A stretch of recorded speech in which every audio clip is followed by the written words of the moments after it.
All right, looks like we're live. Awesome. So yeah, hey guys, how's it going? Welcome to Chat Lab episode 95. Wow, 5 weeks to go to episode 100. It's getting closer than I thought. So let's see who's in the voice chat. So right now we have Blaze, Ozzy, and Jador. Awesome. Let's go and say hello to them. Hello. Hey guys. Hello. Hey guys, how's it going? Hello. Hey. And there's Ozzy, nice, and Blaze is on mute. Must be busy, or maybe it's got to be quiet or something. I don't know. Yeah, he looks like it. Thank you. So, yeah. He's just switching out his phone. Oh, what happened there? Okay, everything's better. Everything's better. Good, good. Swapped to my phone. I'm still using my old computer, and I was just experiencing some technical issues, so I'm going to be on here. Oh, I see. So how's your week been, guys? You know, since we last streamed. Pretty good. That's Yep, nice. pretty good. Blaze, how about you?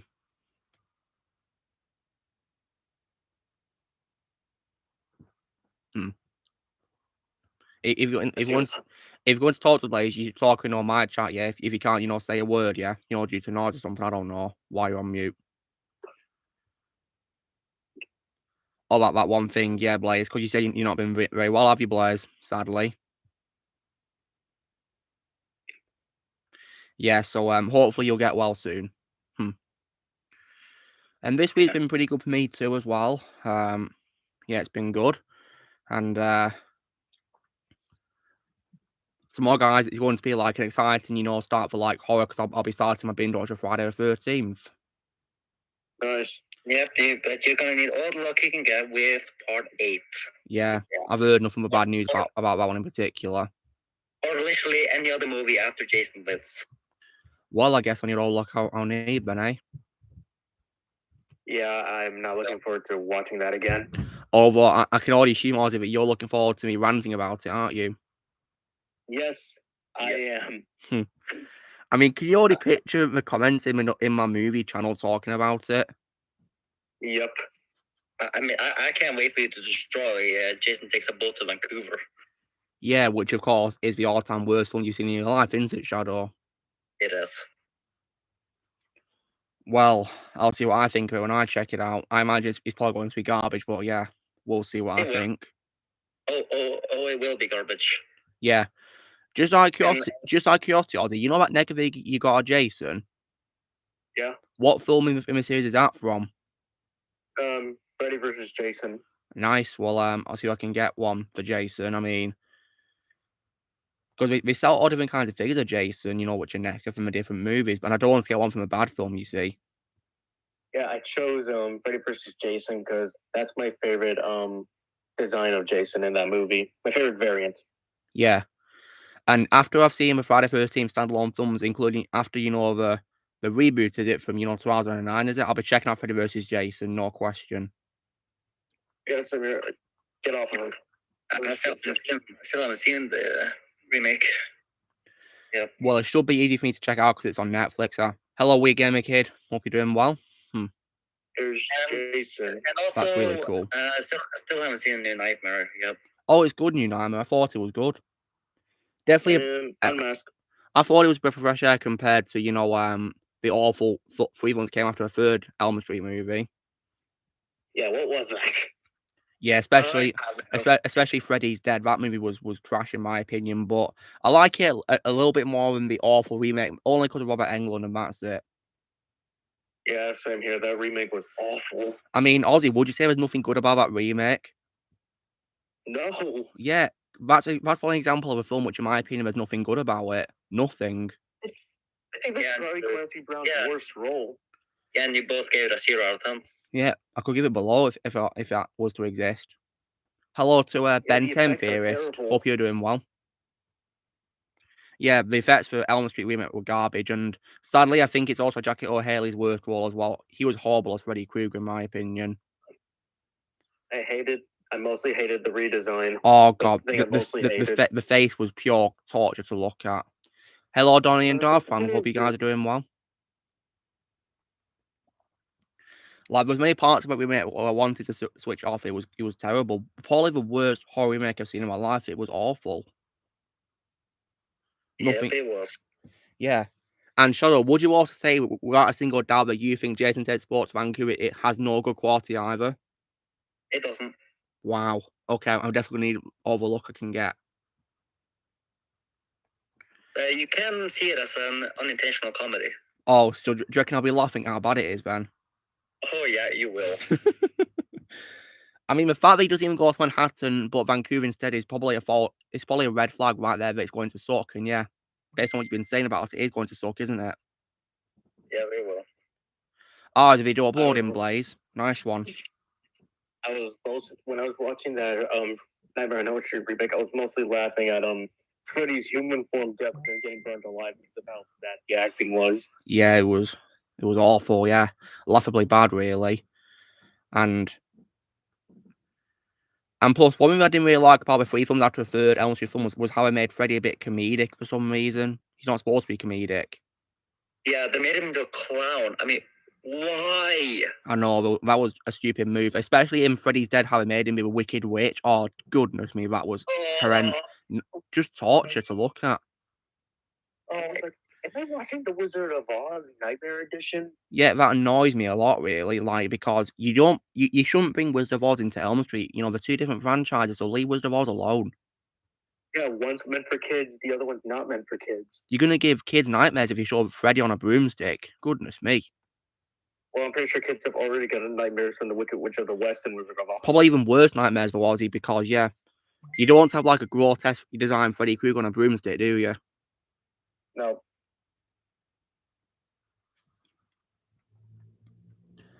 Yeah, it's just absolute, the horrendous, but I would take it over the remake, thankfully. And there's no way we're going to buy a remake either. I'm not going to own it. I watched it on Prime, guys, so I thankfully said myself I didn't waste money on it, thankfully. The remake's not even scary. I know. Yeah, I didn't even find it scary. I found it laughably bad, to be honest, because it was terrible. Hey, Legionary, aka Blaze, what's up? Same thing with 5 and 6. They weren't scary either. I know.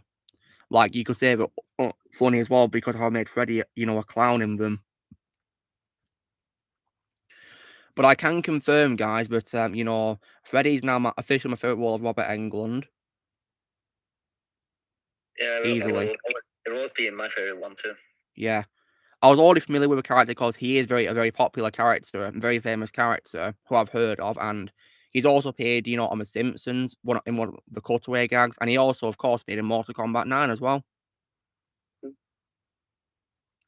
And you know what's really cool is Robert Englund even reprised his role in Mortal Kombat 9 as well, and The Simpsons, which is pretty awesome. I've been about like Freddy Krueger since forever. Yeah. He's a very popular villain, yeah, very iconic. Hello, Declan, what's up? And yes, the theater scene is basically how I was when I was watching Nightmare on Elm Street. Yeah. From Mr. Bean. Yeah, I can understand that, yeah. Well, Blaze is, they should keep Jackie O'Haley as far away from Freddy as possible, to be honest. Yeah, don't put him back as Freddy. Please don't. No. And honestly, right, that remake was terrible, and it pretty much killed any interest I'd have in watching more Elm Street stuff. I mean, they better do like a proper full-on sequel to Freddy vs. Jason, maybe, I guess. I think that remake just killed the franchise. Yeah, sadly so. Instead of doing a sequel to Freddy vs. Jason, they did that awful remake, because the sequel to Freddy vs. Jason was going to feature Ash from Evil Dead, you know that? Nope. And also they cancelled it because Ash is my favourite horror protagonist of all time. I need to check out Evil Dead someday. Oh yeah, you need to. It's definitely worth checking out. It's absolutely incredible. Yeah, hopefully I'll check it out too. Well, if you guys like Sam Raimi, then you'll probably like this movie, the trilogy he directed, and also the remake is also good too, in my opinion, from 2013. Although technically, it's not really a remake. Like a reboot, basically. Well, the reason why is because Ash has a cameo in it. Oh. So it is sort of connected to, you know, the originals via his cameo. It's in the post-credit scene, just so you know as well. So it's literally just a sequel. You could literally say that, yeah. It's kind of like a reimagination, really, of, you know, the franchise, but it's still connected, really, because of that cameo. And there's going to apparently be a sequel next year called Evil Dead Rise, I think it is. So I'm definitely going to watch that, no doubt, no question. So does Evil Dead like have no bad movies or like one Not weak not in movie? my opinion. In my opinion, they're all good movies, but my favorite is Evil Dead 2, though. My favorite horror sequel of all time. Because, yeah, Evil Dead 2 is absolutely awesome, and it made Ashington an absolute badass. He gets really great character development as well. That's great. There is also, like, other Sam Raimi films that I've got to check out. He actually did a superhero film, guys, starring Liam Neeson called Darkman, which I might check out one day. I'm also going to one day check out a Wild West film he did called, you know, The Quick and the Dead, I think it's called. So I'll be checking that out on my schedule, absolutely. Darkman, that was before Spider-Man. It was, yeah, in the 90s, yeah, starring, and it apparently had direct-to-video sequels without Sam Raimi's involvement, so, oh dear. It doesn't bode well, but Liam Neeson also didn't return for the sequels either. Is he in the first movie that Bruce Campbell's also in it? Well, I'm not surprised because he is, of course, a collaborator with Sam Raimi on lots of projects, not just Evil Dead, but even, you know, the Spider-Man trilogy, and I'm also aware that he was in Mesoverse with Crapness as well, as that hot dog vendor. One of the only good things about that movie. I imagine so, yeah. Who doesn't love Bruce Campbell? Yeah, he was also in Oz the Great and Powerful, which is another Sam Raimi movie. Might check out one day. But speak, It's okay, really. was it better? Was it better than Mesoverse with Crapness, Ozzy? Yes, Well, I'll watch it then. Anything but that. but you will notice that there is a big miscast in that movie. And what miscast is that? Mila Kunis as the Wicked Witch of the West. Yeah, that definitely does not bode well. I don't think she's the right fit for Wicked Witch, to be honest. Yeah, she did not fit in when I was rewatching that movie earlier this month. No. She cast the one that sounded like Margaret Hamilton. Yeah, the only actress I can accept as Wicked Witch was also Margaret Hamilton. That's it. Oh, hello guys, we've got Susie. Susie, Aw. Susie, come here, sweetie. She wants to, like, you know, come up to me, but, you know, her ways blocked by my bags. Okay. I'm helping you up, Susie. Here she is. Good old Susie. Aw. Yeah. And Ozzy, when it comes to a cast of Oz Great and Powerful, who else was in it that I might know? James Franco and Rachel Weisz. Oh, nice. Yeah, I like those two. And how was James in the movie as his character? He was okay. He plays the main character of the movie. And what character is that? Oz himself, the wizard. Oh, nice. Is this like a prequel to the original movie or book, Ozzy? It's a prequel. It's kind of people, yeah. Oh, wow. Is it a prequel to a book or a movie from 1939? The movie. Oh, wow. How interesting. And does it pay respect to the original movie in some ways, you know, respect it? Yep, literally in the beginning of the movie. Oh, I see. And who did Rachel play in the film, Ozzy? You know the Wicked Witch of the East that dies early in the original movie? I do, yeah. She plays her, and it basically shows like what her powers could have been. I see. How interesting. Susie's like, you know, constantly, you know, meowing in my arms, guys. She's adorable. I think that's probably like my second favorite role of Rachel Weisz after Evie from The Mummy. Yeah, that's my favorite role of hers too, yeah. Don't you go. Oh, Susie, careful, sweetie. She's landing in my bag, guys, down here. She's letting herself out of my room now. Yeah, Blaze, that photo was pretty funny. Yeah, I'm not kidding. Hilarious. Also, Danny Elfman does the music to the movie. Well, I'm not surprised because he's a collaborator with Sam Raimi, isn't he, on many things. But I'll be sure to, you know, check it out one day, guys, you know, for the sake of supporting Sam Raimi. Because honestly, guys, right, you know, I might as well come out and say that, you know, Sam Raimi is also now officially my favorite director of all time. Oh, nice. I mean, can you guys blame me for picking Sam Raimi of all people as my favorite director? No. Yeah. Oh. And my favorite filmmaker of all, guys, you know, when it comes to creating franchises, is still George Lucas for. You know, if you guys ask me who my favorite creator of franchises, it's got to be George Lucas for creating Star Wars, Indiana Jones. Right. But my favorite director of movies voice is Sam Raimi.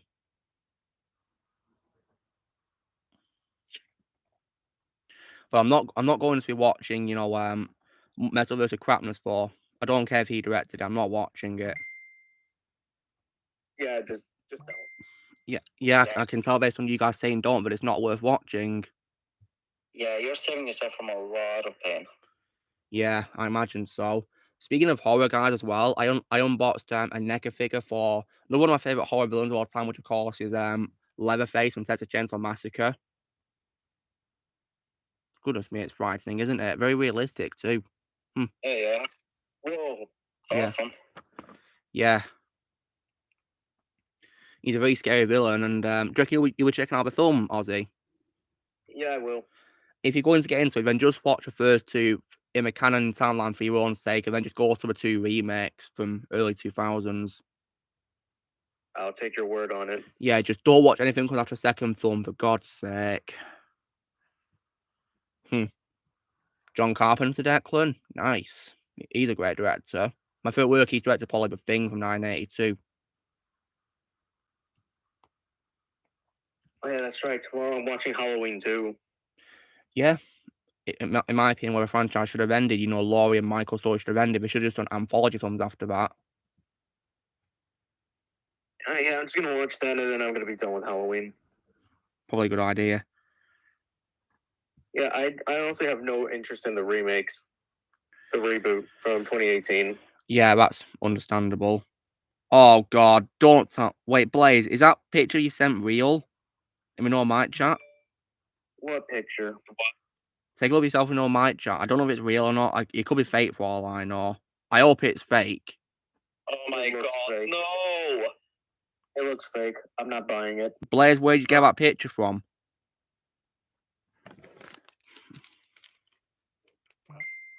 Facebook? It's probably fake then. I think it's fake if it's from Facebook.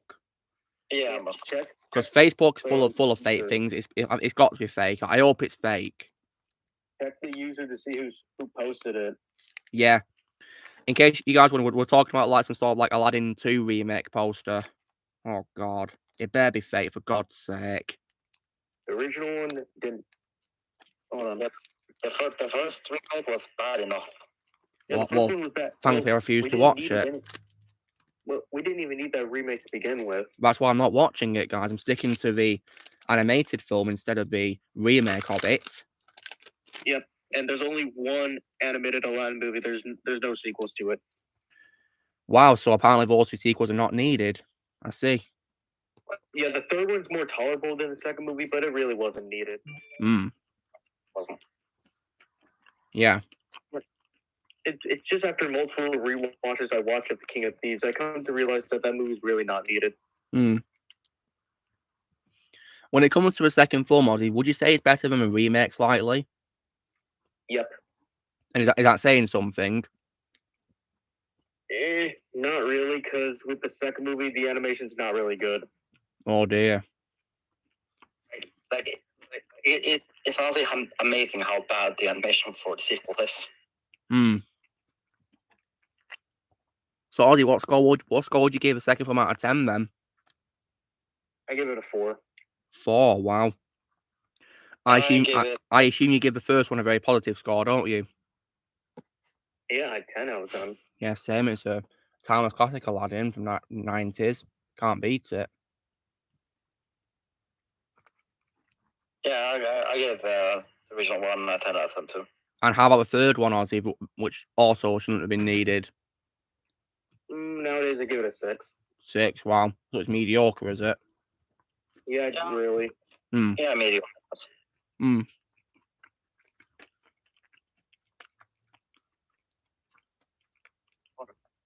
I mean, one reason why I don't want to watch, the second one is because Robin Williams got replaced in it, didn't he? Yeah, by Dan Castellaneta. Yeah, Homer Simpson of all people voiced for Genie. Goodness me. Yeah. And he was a miscast. Oh dear. Not good. I mean, he barely sounded like Robin Williams at all. That sucks. But thankfully, Robin Williams came back in the third movie. I read somewhere that apparently he didn't want to come back as Genie for a second film due to like creative differences or something. Yeah. Poor Robin. Poor Robin. Okay. Okay, that was nothing. I thought I heard something. Alright. Robin's okay, Ozzy. Yeah, it's fine. And what about Robin? I was saying that I read somewhere that apparently he didn't want to come up as Genie for a second film due to creative difference, apparently. Oh yeah, I forgot they recasted him with Dan Castellaneta. Yeah. And Shadow tells me what he thinks he was a miscast of Genie. Yes, he is, but he's more tolerable than Will Smith. Yeah, I imagine so, yeah. Because Will Smith is just not funny as Genie. And apparently his performance is cringe in the movie, apparently. Oh, it is. I regard the Genie as Will Smith's worst role. It is. I can already as well guess for you guys his second worst role is probably Cypher Rage in After Earth, I believe. Yes. Yeah, well, you guys will please know that I'm not watching that anytime soon because I heard it was garbage. Don't. And that movie shows how bad Jaden Smith is as an actor. Yeah. The only thing I've seen him in is, the Karate Kid remake, or as I call it, the Kung Fu Kid, and also The Pursuit of Happiness, and that's it for Jaden. Not something else he's in. I've seen that along with the Karate Kid remake, which I was not a fan of either. Yeah. It's just same as the original, really, just Kung Fu instead of karate, and it's set in China this time. Yeah, Jaden just can't sell it as an actor to me. That's really why I'm not a fan of him as acting. I hope he'll be doing better in the future, but have to wait and see, really, won't we? Yeah, I think he's just a rapper now, and if he's good in that, then okay, that's his career now. Yeah, hopefully he'll be doing well in his rapping career.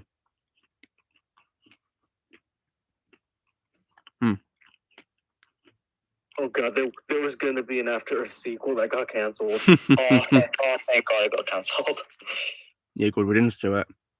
I just Googled it. I just went on the film biography and I just saw it there along with the Karate Kid 2 sequel that got canceled. Yeah, whenever I look at films, guys, on Wikipedia to see if, what people think of them, if it's either get panned, I'm like, no, screw it, I'm not watching it. Because I've read After Earth's Wikipedia page, guys, and it says it's panned. Well, it is a horrible movie. Yeah, so I guess the panning was rightfully so, Shadow. It was. Yeah. Another horrible movie would be like Artemis Fowl. And yeah, really, when I saw that movie. Would you guys say that's probably M. Night's, second worst film behind that Last Airbender remake? Yeah, it is. Yeah. Yeah, because I know that film was also panned as well.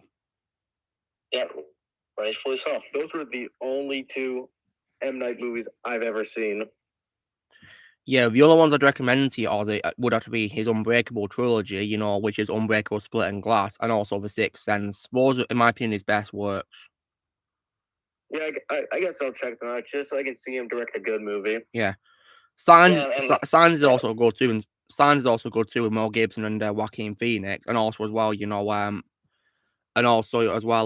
one of Macaulay Culkin's brothers as well is in it. I believe that's a movie about aliens. It is, yeah. Rory Culkin, Abigail Breslin, yeah. Abigail Breslin's in it too. So it is pretty good, yeah. Mel Gibson's probably the best part of the movie, though, in my opinion. You used to be my favorite world Mel before I checked out, things like, Lethal Weapon and Mad Max and Braveheart.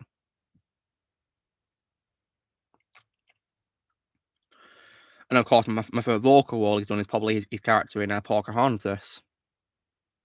And also another decent M Night movie is The Village. The Village. Yeah. 2004. Okay then.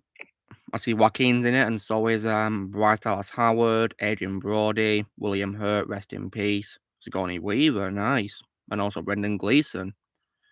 Well, see if I can give it a watch one day, see what I think of it. Yeah, don't worry, Dex, I'm not watching Old. I heard that was also really bad. I'm not watching Old anytime soon. Definitely not. The trailer never interested me because I just found the concept of old to be stupid. Well, I thankfully relied on, Don G. Corleone's top 11 worst movies of last year video. He included Old in it, and apparently it's a very bad movie, and I'm glad I didn't watch it now. Yeah, I saw that video too. Some people even apparently have said on their, social media that apparently it's the worst film they've ever seen. No, I'm not watching that. Me neither. So I'll Yeah, try there's to, something. I'll try to one day check out The Village one day, guys, see what I think of it. Hopefully it'll be good. Also, I forgot to mention something about what? What was it? I was just saying that The Village was all right. All right, well, all right then. I'll see if I can watch it. I was about to say that I forgot to mention one thing about Artemis Fowl. Oh no, what is it? Oh god. It's directed by the same guy who directed Thor. Directed what? Sorry. Thor. Oh, 2011. the first That would one. be Kenneth Branagh. Kenneth Branagh. Yep. Oh God. dear. So we got Yep. Kenneth Branagh to direct it. Not good. Yep. That's his worst movie he's ever made. Well, I'm glad I didn't watch it now because I don't want to be bad mouthing Kenneth Branagh of all people. Now I don't want to be doing that. I only watched it for your benefits. Well, you're a hero. Thank you, Ozzy. Yeah, and based on what I've been reading about Old, it looks like it's absolute crap, really. For some reason, guys, it was a box office success as well. What? I have no idea how. Me neither. Ow. Maybe because I think maybe lots of people watched it, but yeah.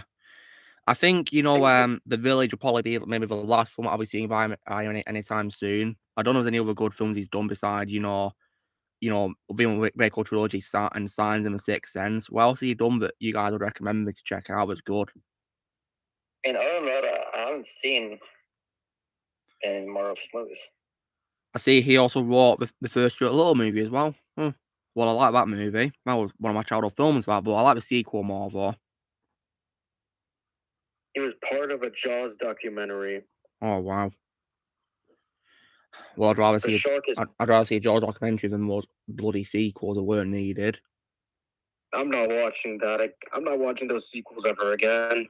I'll only watch them in the future, for a mediocre mess review for the second one and trash talk for the god-awful third and fourth ones. When you do that, I'm mostly looking forward to you destroying the revenge. Yeah. Yeah, look, I can't wait for you to destroy all the sequels. Sequels you're not going to watch, are you, Shadow? No, I'm never watching them. You're doing the right thing. Really, you're saving yourself on lots of pain if you avoid, 3D and Revenge. Second one is alright, but nowhere near as a masterpiece as the original. It's just, boring in my opinion. John Williams' music is still good and Roy Schneider's still good as Brody, but it does unfortunately ruin the mayor. Sadly, it makes him unlikable, and it's too similar to the first one. It's like a rehash, really. Yeah, all I want to say is you guys are heroes for watching this, so I don't have to. Yeah, just stick to a timeless classic for 1975, and that's it. Oh, I always will. And and Ozzy, isn't it also sad that that movie even from 1975 has better visual effects than its sequels? Yes, it is. You'd expect them to improve in the years, but nope, just get worse and worse. Yeah, yeah, I don't know what happened with the sequels. You can see there's a toy shark in the third movie attacking the It characters. didn't they actually use a toy for filming it? Yeah, they used the toy. Yeah, I thought it looked like a toy. Ah, Don's joined us, guys. Don, do you call Leon's here? Hey, welcome, Don.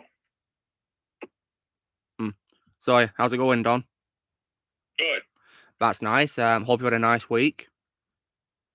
Yeah. Yeah. And Don, I've seen that you recently posted a review for a new VHS movie. Didn't know we did a new VHS movie. Yeah, I didn't either until the summer. Did it release in theaters or direct to video? It was direct to streaming. No wonder I didn't know about it then. Yeah. Didn't you see a new film as well called Terrifier 2 as well recently, Don? Yes, I finally managed to. And apparently it's a very good horror sequel, better than the original, and one of your favorite films this year, apparently. Oh yeah, it is my favorite, anyways. Well, I'll be sure to check out both of the films one day. Yeah, but they're pretty hard. They're pretty hardcore. Hardcore. So, like, are they full-on horror films, basically, Don? Yeah, they're basically pretty gory films. Well, I'm sure I'll be able to survive. I've survived with others because as you may be aware, Don, I managed to watch the entire Elm Street franchise this week. Yeah, I saw that in the discussion. Saw that in the movie chat. Yeah, and also, Don, you'll also be excited to hear that next week I'll be checking out Friday the 13th as well. Nice. Be prepared for Jason rides a boat to Vancouver, though. Yeah, I'll be prepared, don't worry. Alexander's here, nice. Greetings, Yeah. my friends. Hope you're doing well, Alexander. I'm doing good. That's nice to hear. Oh, yeah, and also, Don, you'll also be pleased to know that as well. This week, I also managed to unbox a figure of Leatherface, Necker. Oh, yeah. Yeah, it's a very impressive figure. It's very well detailed, and I gotta say, he's a very disturbing character, isn't he, Don? Yeah. Very frightening. Yeah. Oh, Alexander, Declan Kearns in the comments just praised your Darth Sidious impression. What did he say? He just said it's nice. I appreciate it. Yeah. Yeah, it's very cool, yeah, that you get praised. Yeah, you definitely deserve it. Well, I certainly do appreciate it. I love doing this character. I love the character. I'm very happy to see him whenever he pops up, if he's done correctly, of course. Yeah. So Dom, with the last few days before Halloween, what do you plan to review in your series you're doing? Well, I'm gonna be ending. Well, October 31st. I'm gonna be ending the series with Insidious Chapter 3. Ending the season with. Oh, nice. And so, and on the is that going to be the grand finale, Don, or are you going to do something else for a grand finale? That's going to be the grand finale. Awesome. I've got to check out, those Insidious films one day, see what I think of them. You should check out the original 3. I have not seen The Last Key, so I can't say anything about it. But yeah, The Last Key is not good. Well, yeah, I heard it. So I didn't go see it. I heard it wasn't. Oh yes. Don, you're saving yourself from a lot of well, I'll take you guys' word for it. Yeah, The Last Key is the absolute best one. Only one part I saw in The Last Key was the ending scene. And Honestly, I think the ending. So did I make you want to avoid the film? Much, but I feel like the ending scene of The Last Key should have been the ending of Chapter 3. Well. So Don, based on the ending that you saw, does it make you glad you didn't see the 4th movie then? Well, no, but no, I'm glad I didn't see it, but yeah, it technically does tie into the first film. Does it now? How interesting. I mean, yeah, because 3 and 4 are prequels. Oh, I see. No wonder we're tying in then. Yeah, I suppose that makes sense. Yeah, the one we're getting next year is going to be a sequel to Chapter 2. Which I kind of wish didn't happen because only thing I will spoil is that Chapter 2 actually kind of ended the franchise beautifully in chronological order. So, Dom, would you say that, in your opinion, Insidious 2 is an example of a film that did not need continuations after it? No. Well, Chapter 3, Chapter 1, and Chapter 2 are a perfect trilogy. So you think Chapter 3 is where the franchise should have ended then? Yeah, well, where they should have stopped making the films, because Chapter 3 is actually chronologically the first installment. So technically the last one in the trilogy is the second one? Yeah, the first installment is chronologically the second one, and if you do include The Last Key, the third Chapter 2 would chronologically be the 4th cut. I'm confused. Yeah, it doesn't really make sense how they release it in the wrong order, really, these days. I don't want to do that. I don't want to watch it. Hey, Badola, what's up? We got lots of special guests here. You can see people in the comments. In the chat, we've got, Ozzy, Shadow, Alexander, Blaze, and also Don G. Corleone are present. Hi. Yeah. So I think that'll be a good time for me to showcase what I've got this week, guys. And Okay. I've already shown my Leatherface figure, guys, and I also unboxed my Snape wand replica. Oh goodness me, my picture of Snape dropped. Yeah, came a lot like a picture of Snape, one of those 3D ones. Yeah, rest in peace, Alan Rickman. I know you guys can't. There's loads of like, lighting and all that. It's ridiculous, really, how much lighting there is. But yeah, here's the one, guys. Nice. Nice. Yeah, it's also a pen too, because if you take off, you know, the bottom part, yeah, it's a pen. Oh yeah. So this will come in handy. Like that one. This will come in handy when I'm writing down rankings. You know, talking about films, guys, in preparation for ranking videos. Because in case you guys wondering, when I do ranking videos, I tend to write down the pros and cons of each film in preparation for a video.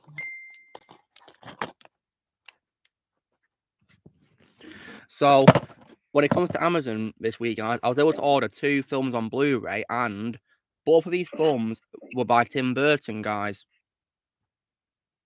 Wow. Yeah. So, the first one that I got now, and also, guys, just so you know, they both also star Johnny Depp as well. And the first one I got was a film where there's lots of course, singing numbers, and this is also one of the few films which is not composed by Danny Elfman, guys, by Tim Burton. Can you guys guess what it is? Sweeney Todd. Yeah, well done, Ozzy. Sweeney Todd on Blu-ray. Oh yes. And also, guys, if you guys also love Vecna from Stranger Things, the actual plays him in this film. Nice. And also, guys, Jay was also not kidding when he said that he's got an amazing singing voice, because he can sing so well in the film. It's so amazing how well he can sing. Well, I'll be checking the Sweeney Todd one though. Yeah, go for it. And then the second one I got, guys, was another one, and this is also, probably in my opinion, the darkest film by Burton that I've seen. And can you guys what it is? Sleepy Hollow. Yep, it is a film called Sleepy Hollow. Yep, Sleepy Hollow, guys. I love that.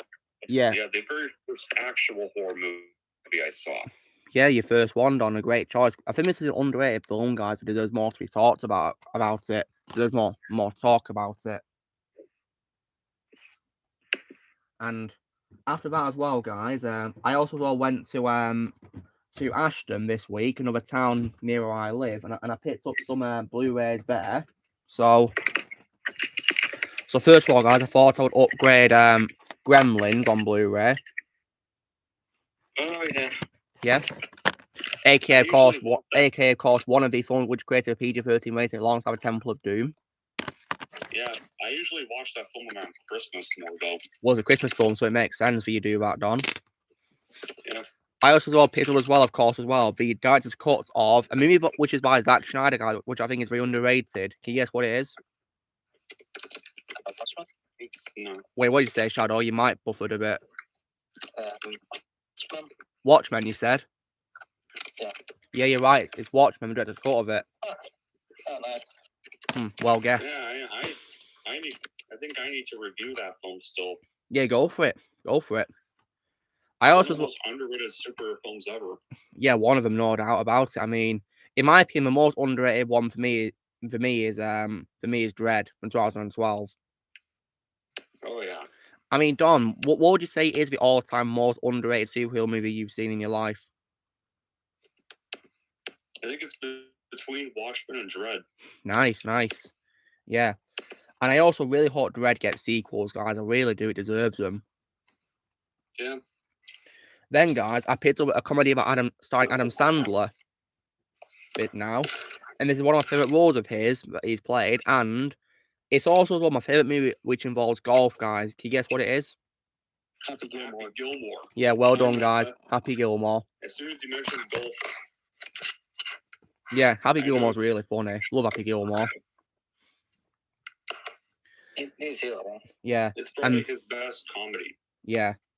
And then, guys, I picked up another Christmas movie as well, which now, Donnie's saying in the comments, you're going to be happy about this because I was able to get, of course, one of my favourite Christmas movies of all time, which is animated with, like, motion capture. Can you guys guess what it is? Polar Express. Yeah, on Blu-ray I got the Polar Express. Oh, yeah. One of the best Christmas movies of all time. That film never gets old. It's a timeless classic. Yeah, just basically just about going to the North Pole, meeting Santa Claus, and then going back, and that's it. Simple like that. Yeah. And then also as well, last up as well, guys, from Ashton, I was also get, the 2 remakes or like reboots, soft reboots for, of course, the 2 films of a game which involves like a board game, but it gets you sent to like a jungle. Jumanji. Yeah. Yep, the 2 remakes of Jumanji with a rock and other people. We love, yeah. I like this one most, guys. Welcome to a Jungle, and the second one, in my opinion, is just okay, really. Yeah. Yeah. Oh, what happened then? Right. Yeah, and I also picked up some PS4 games as well from Ashton, guys, and so now Ozzy as well. I also got an Xbox One game as well, Ozzy, and you're going to be happy about this. Because on Xbox One, Ozzy, I was able to get a Lego game, right? Right. And this Lego game is, of course, none other than Lego City Undercover. Nice. Yeah. I thought I'd get this guy because I heard apparently it's a really good game, and I thought I might check it out. Lego GTA. Yeah, Blaze. Not really. It's the opposite, I guess. Well, sort of. I know that apparently, guys, the open world is based on Vice City from the game of GTA. That's what people have been saying about it. And then next up, guys, I picked up some PlayStation exclusives to PS4, and one of them is a game which Blaze played on his channel, guys, and that's of course Horizon Zero Dawn. Oh yeah. Then also got another game, guys, and this game actually has Clancy Brown in it as well, guys, as a character, and it involves choices as well. Can you guys guess what it is? Oh yeah, Detroit. Yeah, Detroit Become Human. Then also as well, another game which actually came out in 2020, guys, and it actually involves like an open world of like Japan and samurai swords, and this is only on PlayStation, guys. So I thought I'd get it, and this is of course none other than Ghost of Tsushima. Yeah, before I get it, and then last but certainly not least, guys, I had to reach out to get the cherry on the top, but I managed to get probably my favorite God of War game of all time remastered, which of course is God of War 3. Nice. Yeah, Nice. that's my favorite God of War game, and I also as well picked up 2 figures as well from a store in Ashton as well, and these are 2 NECA figures, and one of them is for. Now we already talked about my favorite horror protagonist of all time, guys. Well, I was able to get the older version of him, of course, which is the older version of Ash Williams from the Ash vs. Evil Dead show, and here he is. Oh, wow. And he's got his chainsaw as well, guys, in his hand as well. See that? He's got his chainsaw on him, and alternate heads and, weapons and all that. Nice. Yeah. There's even a picture of him here as well, in action as well, which looks pretty awesome. And then, next up, guys, I also as well picked up another figure. Now, it's a pretty cool coincidence we're talking about this figure because we talked about the franchise we were in earlier, and this also has my favorite wall of all time from this actor, and that's of course a figure of Freddy Krueger. Oh yes. Yeah, and here he is, guys. And door, guys, is Robert Englund, not Jackie O'Haley. Oh great. Good. I don't think they have any Jackie O'Haley ones. If you ever have, I'm not going to buy it, thankfully. And it's based on the original movie, guys, which is my favorite Elm Street movie. Mine is based on Freddy's Revenge. Oh, that's all. Nice. Same for mine. That's cool. So yeah, Don, didn't you say on your reviews that the first one's your favorite Elm Street movie? Yeah, second place would be Elm Street 3. Then third place is New Nightmare, and fourth place is Freddy vs. Jason. Yeah, I thought New Nightmare was really good. Definitely a bit of fresh air compared to the awful 3 films after the third film. Yeah.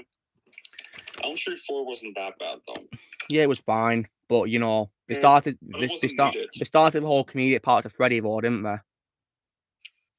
Yeah, Which is not good. It also pulled an Alien 3 on the 3 protagonists. Yeah, I didn't like that stupid move. You know. Yeah, It- I was about to shut off the movie, to be honest, when they killed them all. Yeah, it was one thing you need to learn from Alien 3, guys, is don't be Alien 3. I'll put it simple as that. No, Don't be never Alien be. 3. Nobody learns anything from that film. Yeah. So now when it comes to a store I went to yesterday, guys, I also went to, you know, to a store called Kex in my town yesterday, and I was able to pick up as well. Now it's a pity that the mum's not here because I was able to get, you know, to get a Sony film, which I think is very underrated, and in my opinion did not need a sequel. And can you guys guess what it is on? Yeah, can you guys guess what it is? It's a Sony animated movie, which in my opinion did not need a sequel. Is it Surf's Up? Yeah, it is on Blu-ray. Yeah. Well, Wavemania is not really a sequel. It's an ad. It's really just an ad. About wrestling, yeah. Yep. And then, guys, I also picked up as well 2 films I had to get in a franchise to help, you know, further complete it. And I was able to pick up as well the 2 films for the second and third films of course, Child's Play. Oh, Yeah. nice. Yeah, my favourite one, of course, Child's Play 2, I had to get it.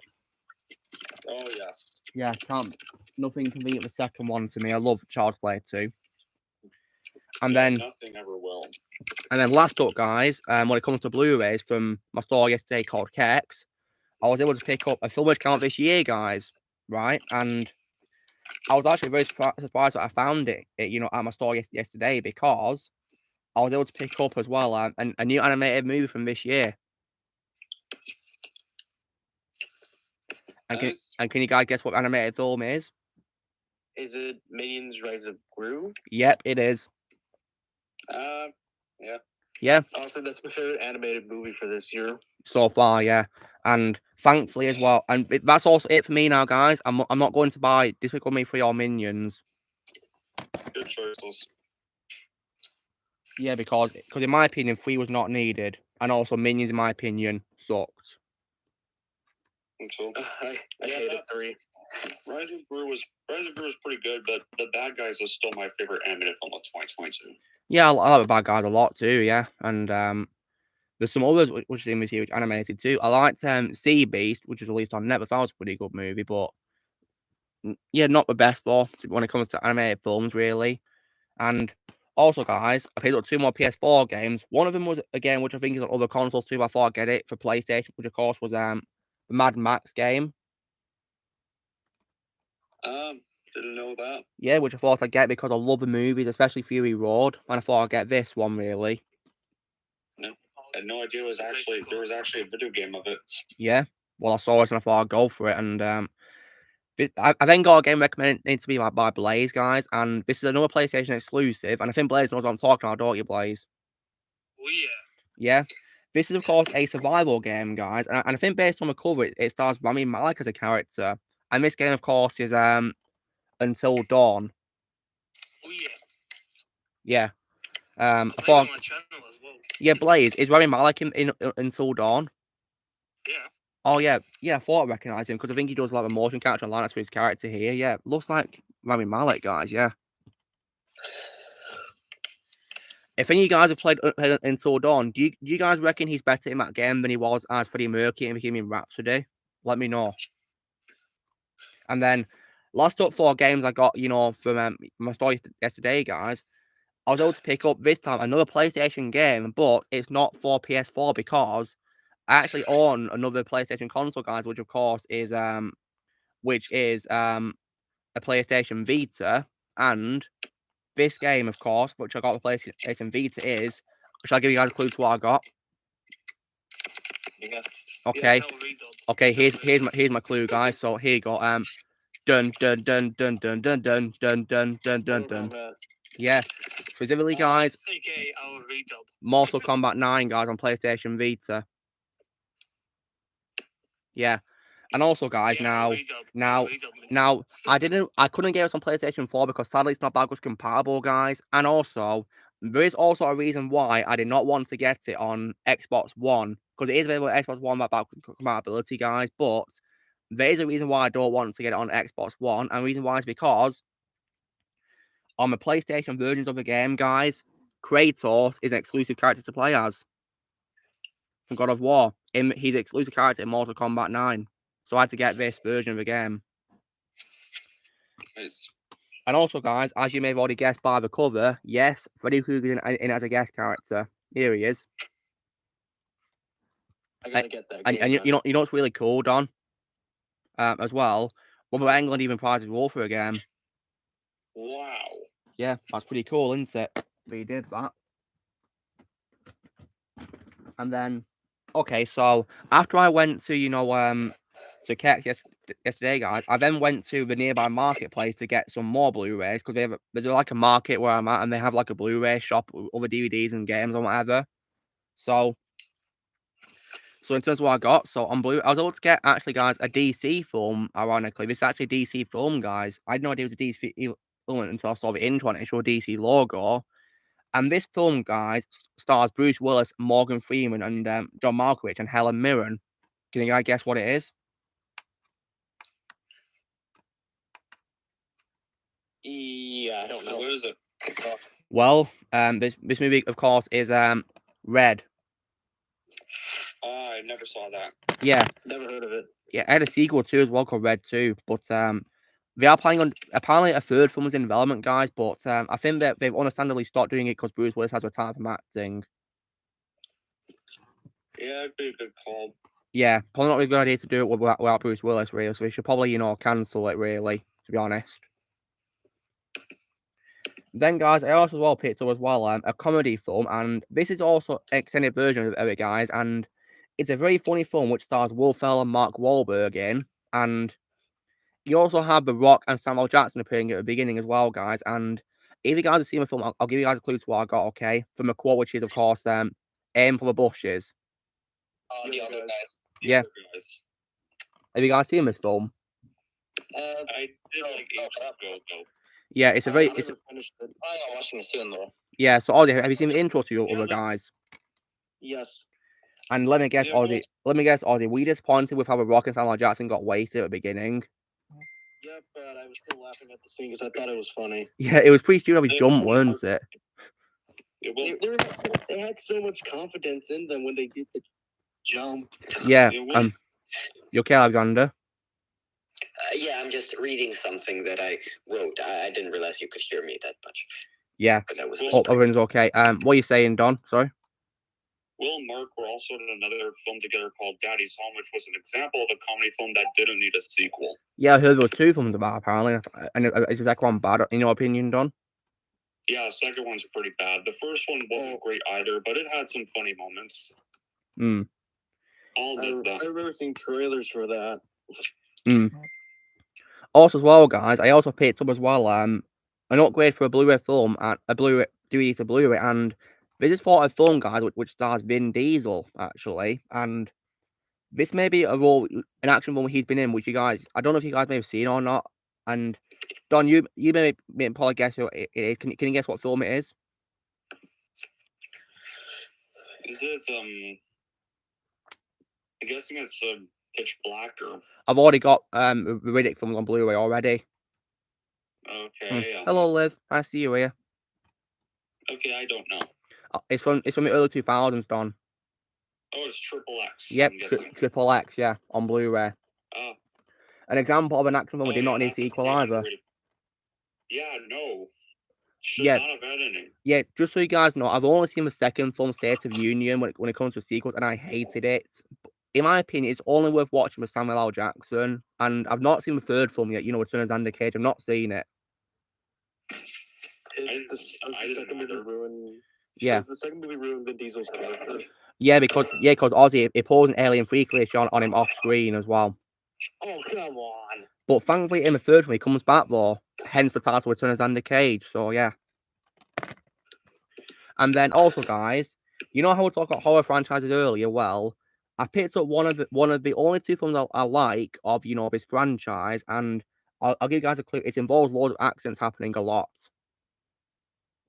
Final Destination. Yeah, but specifically, of course, 5 on Blu-ray. Probably my second favorite behind the third one. Yeah, 3 and 5 are the only ones I liked. Yeah, the first one The was, first you know, all right, really. The They're second one, nah, I didn't like that. really overrated. Yeah, I don't know why it's like, because I didn't really like it, to be honest. Yeah, Final Destination was not interesting at all. I've only seen some of the death clips, but it does not interest me. As for the And then fourth, you got the as for the fourth one, sucked. like no Tony Todd, no points. Yeah, Tony Todd was, in my opinion, the best part of the films, as is William Bloodworth. Wait, which movie has the one with the woman that almost drowns in her car? Drowns in the That's car? 4. 4, yeah, I think. Yeah, there's this, 4. In the car wash, Ozzy. The most stupid scene of it. Yeah, that's the most stupid death I've ever seen in Couldn't you just movies. open the door, smash the Yeah. window? The 4th one has the stupidest deaths. You Yeah, got it's the very pool stupid, death, yeah. The pool death, the rock death. Yeah. The truck death. And, oh, yeah. And last up as well, guys, I was able to get this time just a normal DVD, right? And this for an animated film. And this film has my favourite wall of all time from Ron Perlman, guys. Can you guess what it is? My favourite wall of Ron Perlman, guys. What company was it? Is it Hellboy? Yeah. Hellboy. And this is for, of course, the second animated film of Hellboy, which, of course, is Hellboy, Blood and Iron. And I got this one because it has a comic in it. Well, So I thought, you know what, I should go for it. And then, of course, I also went to Manchester today, guys, to get some things. So let me show you. So I first of all, of course, went to Kex today, you know, to get some stuff in Manchester. And I got some pretty cool stuff from there. Hold on a second. Just moving some stuff out of the way. So, okay, here it is. Here it is. Oh, must be careful. I have quite a lot of stuff here, guys, so just bear with me a sec. Oh, God. Okay, so first of all, guys, from Kex, I was able to upgrade Last Action Hero to Blu-ray. Yeah, I think this is a very fun film, guys, with Arnie, and it's pretty fun in my opinion. And I also saw Peter as well. I also upgraded to Blu-ray, guys. Superman animated series. It is from you know the late 90s. I got it on Blu-ray. Yeah. Then I also picked up as well a film by Tarantino, guys. And can you guys guess what the film is that I got by Tarantino? yeah. Can you guys guess what it is? I have no idea. Is it Pulp Fiction? I've already got that, Ozzy. Is there anybody we know in the movie? Leo DiCaprio's in it. Django Unchained, is it? No, I've already got Django Unchained on. Hey, not Swift. Where we're saying, Don? Yeah, you're right. Once Upon a Time in Hollywood. Yeah. This is a very fun film, guys. Really fun. Then, now, guys, it's a pretty cool coincidence about we were talking about, you know, horror franchise early because I was able to get a Blu-ray collection for the films of Elm Street. Nice. That's Yes. the same collection I have. Oh, nice. Is it Blu-ray or DVD, Don? Blu-ray. Nice. And sadly, guys, it does include the other films after the first three, sadly, but thankfully it does not include a remake. Oh, mine actually includes 1, 2, 3, 4, 5, 6, and New Nightmare. Yeah. Yeah, mine, of course, includes the first 7 films. Yeah, the first 7. Thankfully. Anything but the remake. Thank God. Yeah. Well, so disc 1, of course, so disc 1 is the original. Disc 2 is the second one, Freddy's Revenge. Third one is Dream Master. And you know, Dream Warriors, you know, 3 and 4. And also as well, also the second disc includes the second and third films. Disc 3 includes the fourth and fifth films, and then the fourth one includes Freddy's Dead and Wes Craven's New Nightmare.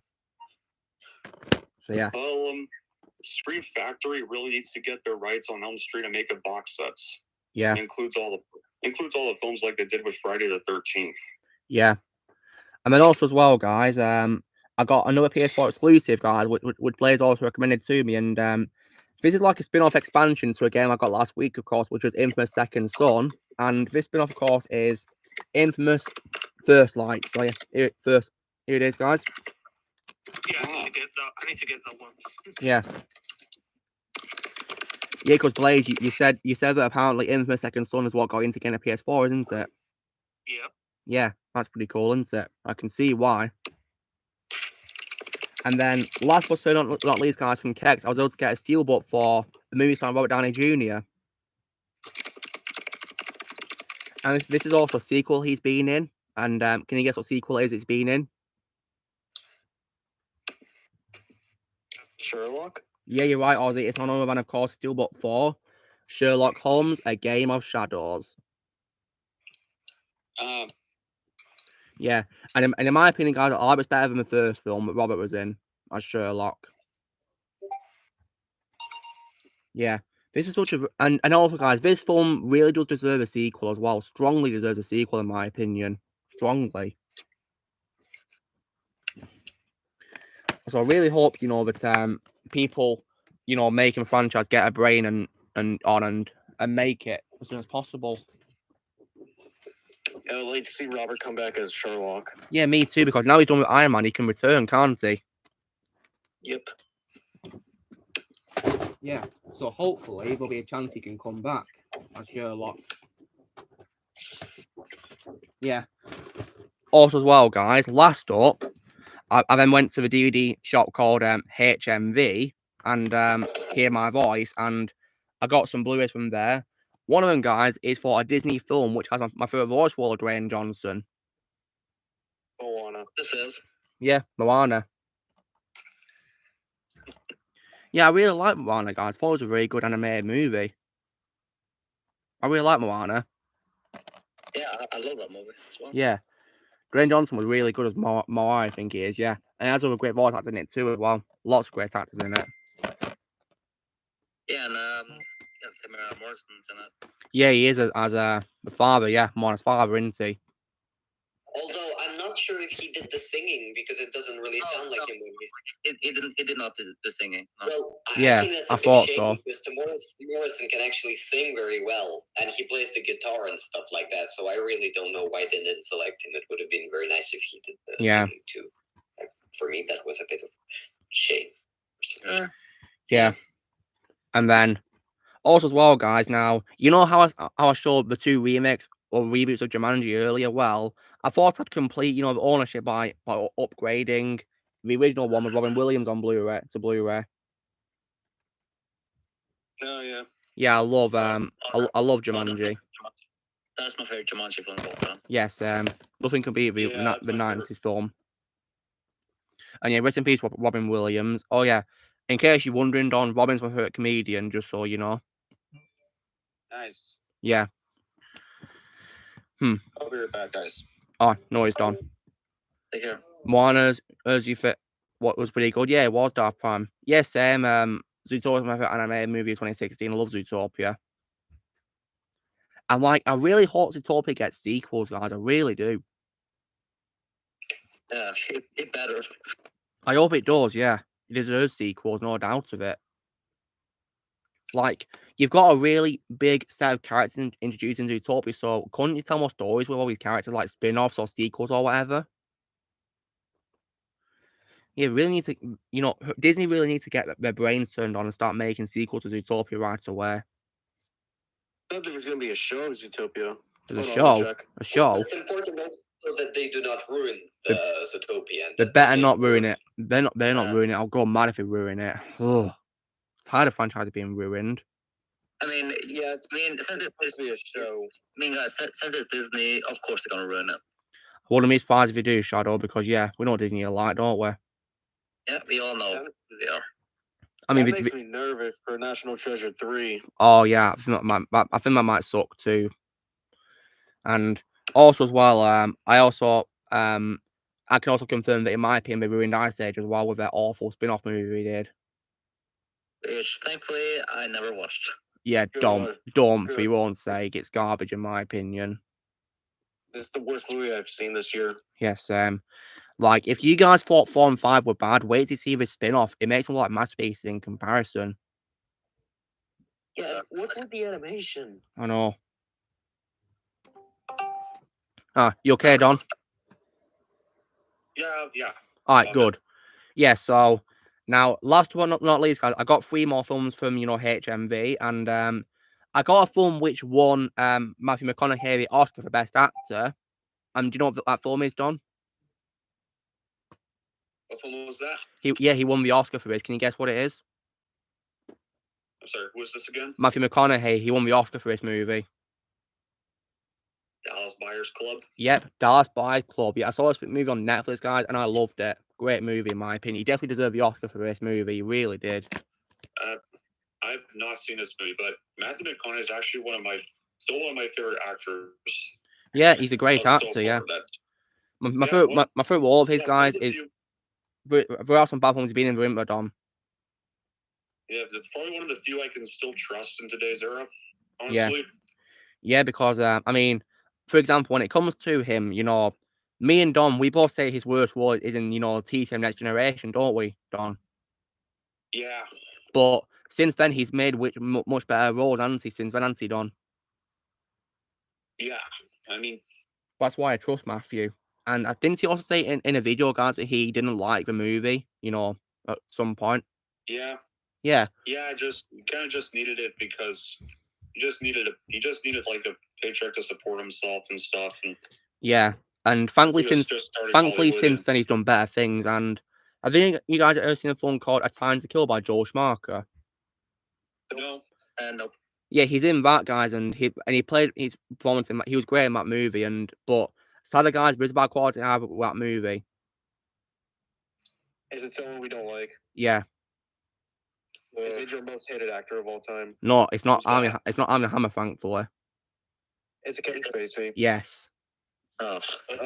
Yeah, screw him. But the film is worth watching. It's worth watching for Matthew, guys.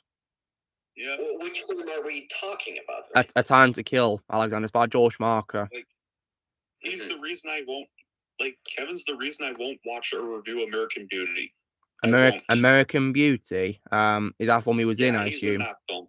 Right. Yeah, he's one I don't want to watch it. I can understand that. Yeah. Apparently,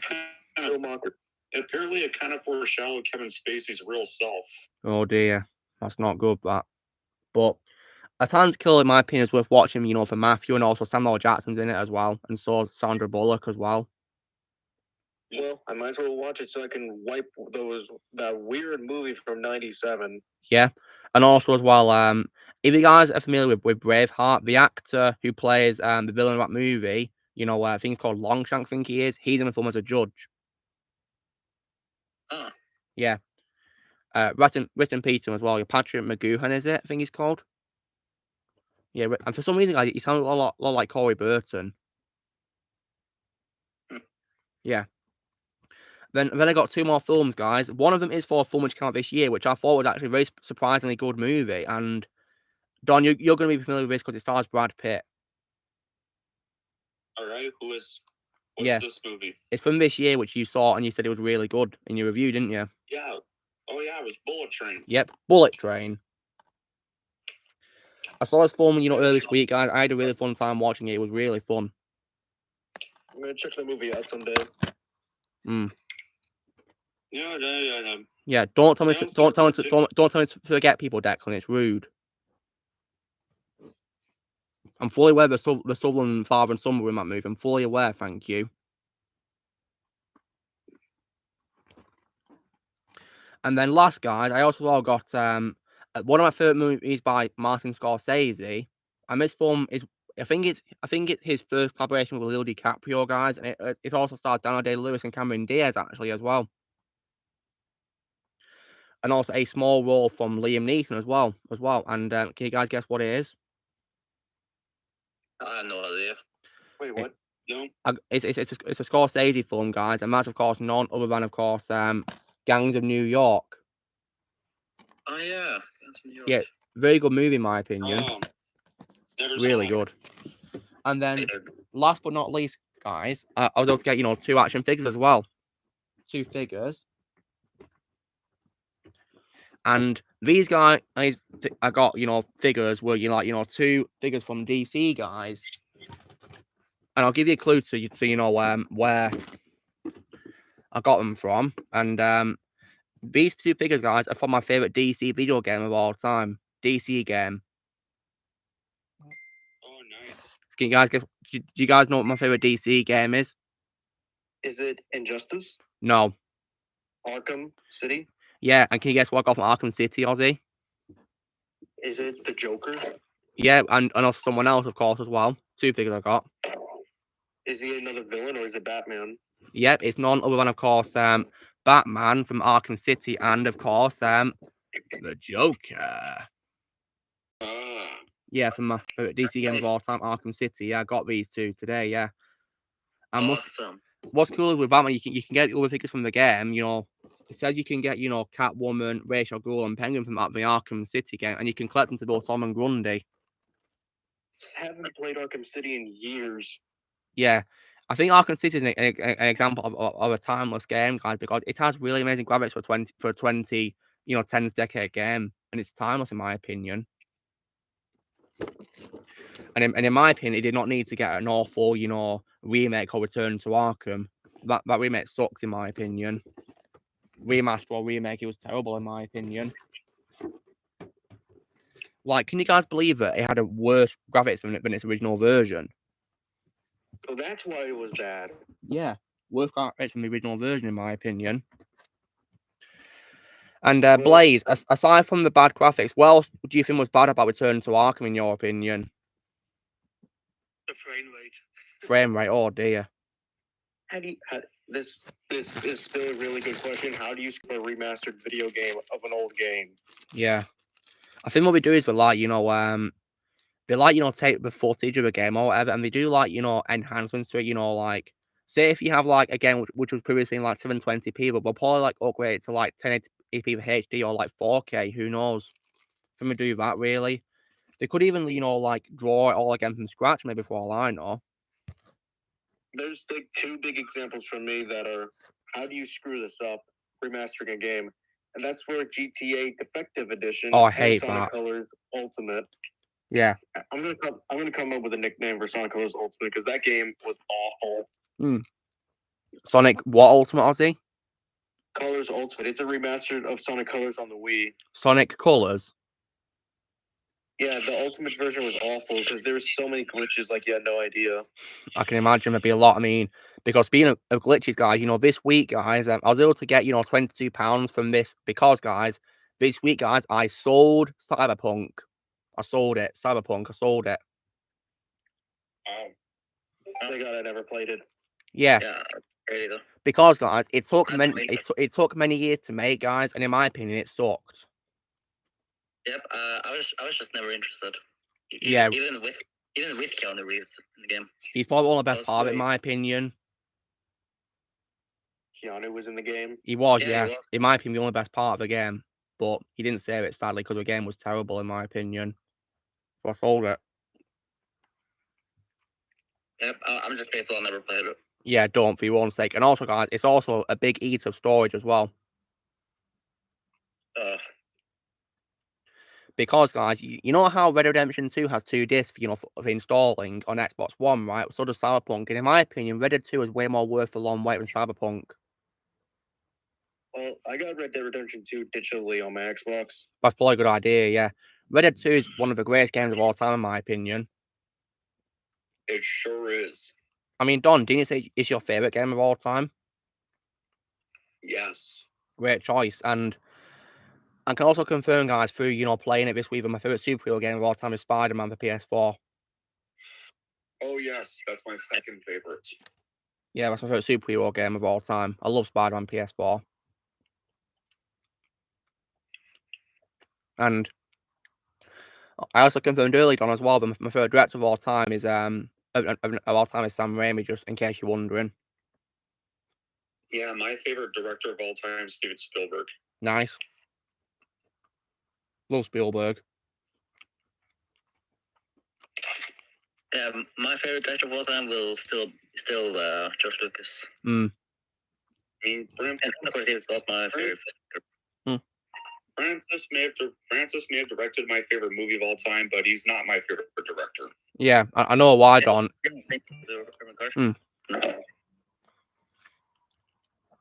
Because the thing is, you know, as well, is that he unfortunately supports a director you hate, doesn't he, Don? Yes. Which is not good, is it? Nope. Yeah. And I'm not going to mention his name, that dude's name on here. So, yeah, please don't, for your own sake. Declan says in the comments, Dom, his favorite director of all time is John Carpenter. Nice choice. Yeah. Nice. Yeah, my favorite. My favorite sci-fi horror movie.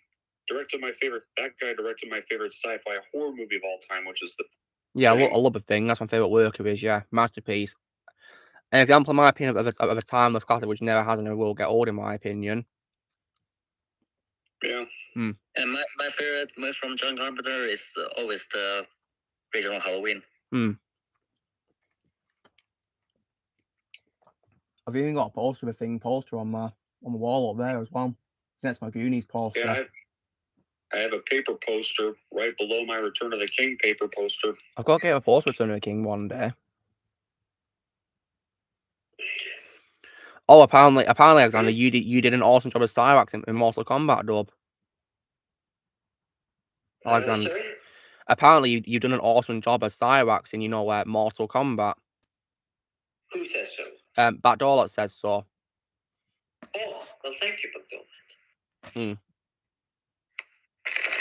Well, I mean, I really have nothing to say. I'm not too familiar with the franchise either. So, if anyone, I guess Blaze provided me with the material. I did the best I could. If it turned out good, then I'm happy about that. What can I say? Yeah, I had a lot of fun in the series too. As I think I did Scorpion and Sub-Zero, I believe, in that, which was pretty fun to do. Mm-hmm. Yes. Yeah. Yeah, That's a good idea, Declan. Yeah, I don't really want to talk about scumbags either. To be honest, really, it's not really a nice thing to talk about, is it? Really? No, it isn't. Yeah. You've heard all times what Zemeckis, Donny. Great choice, love of Zemeckis as well. But just so you guys know, I'm not watching his Witches remake or the Pinocchio remake. Me neither. Me neither. Like, well, I did Pinocchio for you guys. This dude used to make such great films. Yeah, and look what happened. What happened? Who are we talking about right now? I'm so sorry for asking again. Robert Zemeckis. Robert Zemeckis. I'm not too familiar with that name. He directed Back to the Future films. He directed Forrest Gump. He directed Polar Express. He directed the 2009 A Christmas Carol remake with Jim Carrey. Quite a few stuff. Yeah. And also, I learned about the Pinocchio remake. He actually had no control over it. None at all. No. Oh, no. Talk about studio interference. Yep. So the failure of the remake, it's not his fault. Disney's, of course. Yes, it is. Screw Disney. Yeah, I really don't like trashing on Robert Zemeckis. Yeah, you should be trashed with Disney instead. Yeah, look how much John Favreau on the Lion King got remake. Yeah, they ruined it. They ruined George Lucas's work. They ruined John Favreau's work. They ruined anybody's. And of course, they're destroying the MCU as well now, aren't they? Okay. Yeah, pretty much. Yeah, okay, so studio interference, it's not just Disney, it's other directors have dealt with it too. Like Sam Raimi has dealt with studio interference. Yeah. Like with Sony with Spider-Man 3. And also Warner Brothers too. Warner Brothers. Yep, and Schumacher.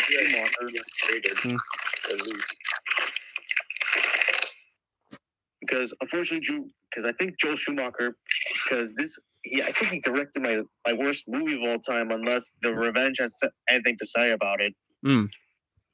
Yeah, The Lazy Jedi is no longer my worst movie of all time. And yes, that is saying something. So now, obviously, the last, the worst movie you've seen in your life now is Batman and Slobbing, is it? Either that or Jaws: The Revenge. I can understand that. I mean, the worst movie I've ever seen in my life is of course, TCM and Next Generation. Yeah, the only reason behind that is because both The Revenge and Batman and Slobbing both get a 0 out of 10 from me. Yeah. It's funny how they're both full installments, isn't it, Ozzy? Yeah. But which one is worse? I have no clue. Me neither. Maybe The Revenge because of how they did the Alien 3 on Brody, maybe.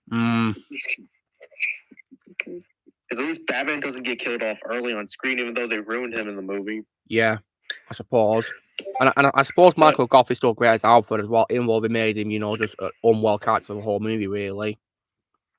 That cigar really came out of nowhere.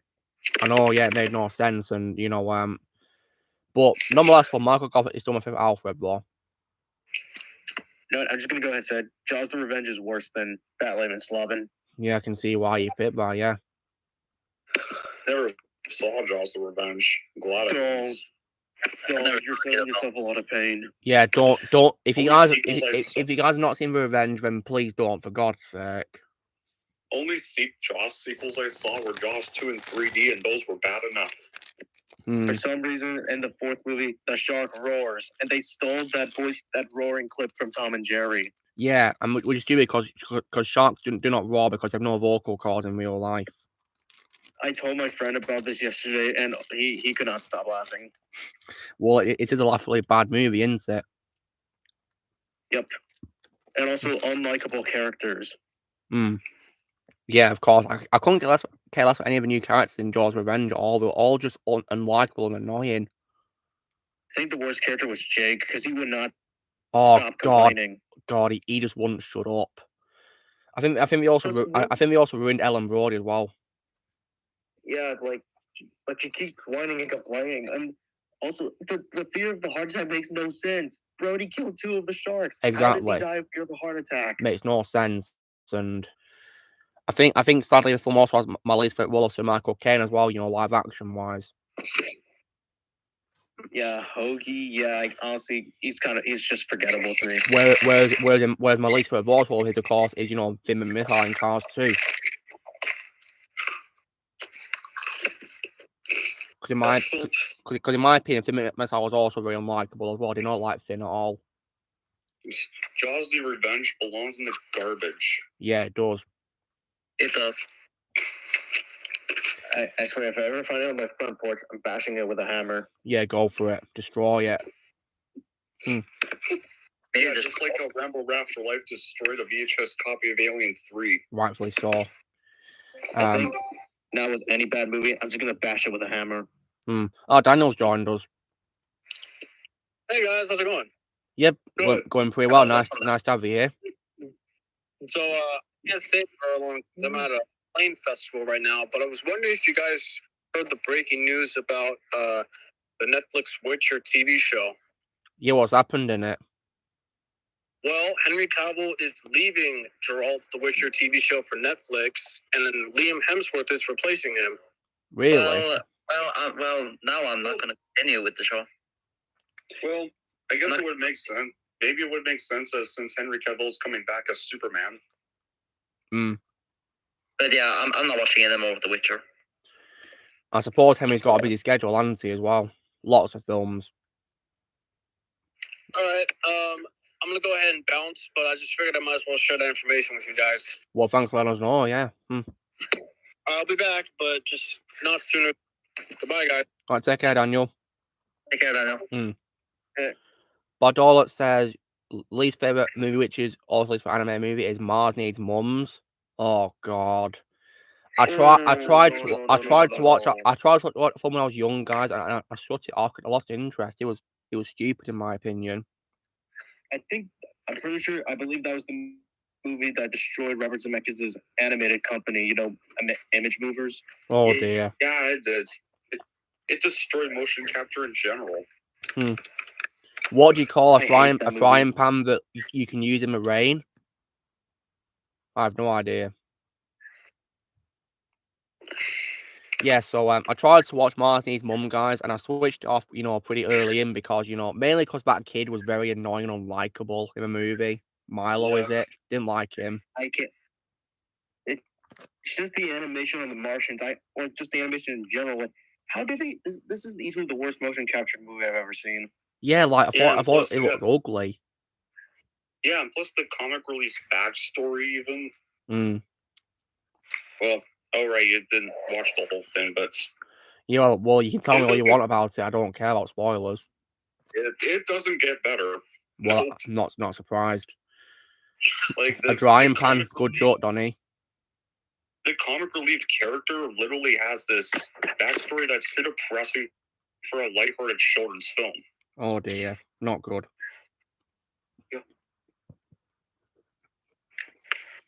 Yeah, so I don't think I'll watch the rest of the film, guys. I'm not interested. Yeah, me. Yeah, I want to could have never finished it. Watch Meet the Robinsons. Yeah, not see Meet Robinsons. That movie's underrated. Yeah, an actually better version of that film. Also, it has Adam West in it. Oh, nice. I'll watch it for him. Speaking of animated films that I think underrated, I saw Treasure Planet this week. I thought that was a very underrated movie. I love that movie. Yeah, it's like it's like a sci-fi retelling of Treasure Island by Robert Louis Stevenson, and yeah, but it was a really good movie in my opinion. Say what now? Treasure Planet. Oh, Treasure Planet, yeah. Yeah. Excuse me, Luke. What's up, Alexander? Could I provide a little rant because my device is being very annoying right now? Yeah, what's happened? Well,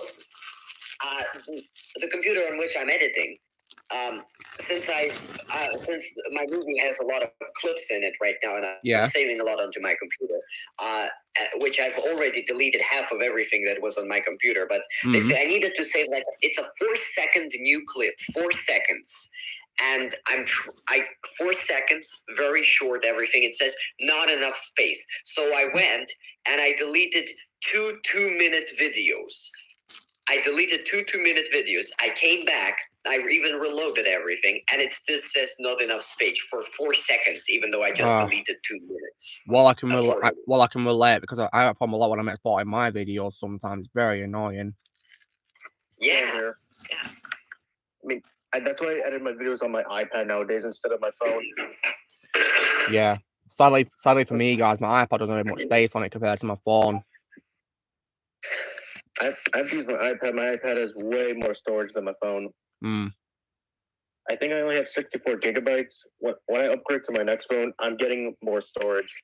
Yeah, probably a good idea, really.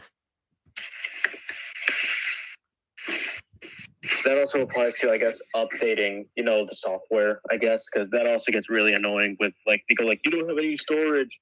Bro, I deleted a lot worth of storage. How is it not enough? I can relate. It's very annoying when you delete stuff, but it doesn't count, apparently. Yeah, well, it just doesn't make sense. I just deleted 4 minutes. 4 minutes is so much more than 4 seconds. But somehow it doesn't realize that, and it's still refusing to grant me the 4 seconds. What is in its mind? What in the world is going on with this computer? I have no idea. It's just ridiculous, really, how it does that. Yeah.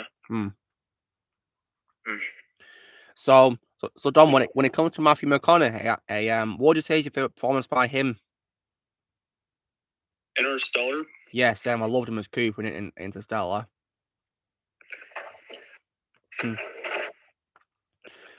I think Christopher Nolan's also among my list of favorite directors of all time because in my opinion he's not made a bad movie. No, Panda. I can't wait to see the film he does next year. Yeah, I saw a trailer for when I saw Black Adam. It looks pretty intriguing, so I'll give it a watch one day when it comes out.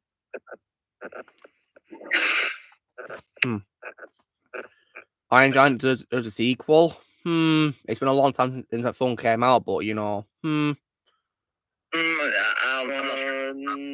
Giant does not need a sequel. No, it does not need it ended perfectly, to be honest. Yeah, I don't think it doesn't need one. If they do make a sequel, I'm actually gonna be angry. Yeah, me too. if you want, Iron Giant, thingies in after, the animated film, just watch Ready Player One. He appears in that. Being a box office bomb actually saved it from getting an unneeded sequel. Yeah, I love the Iron Giant. Enjoyed on its own. Yeah, I love the Iron Giant on its own. Yeah, perfectly.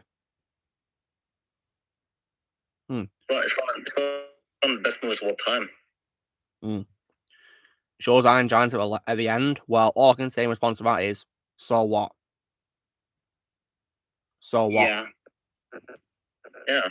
Yeah, so what? That movie's also proof that Vin Diesel can star in movies for kids. Yeah, of course he can. He can play all kinds of roles. He's a great actor. Same thing with The Pacifier 2005. Yeah, I might check out one day, see what I think of it.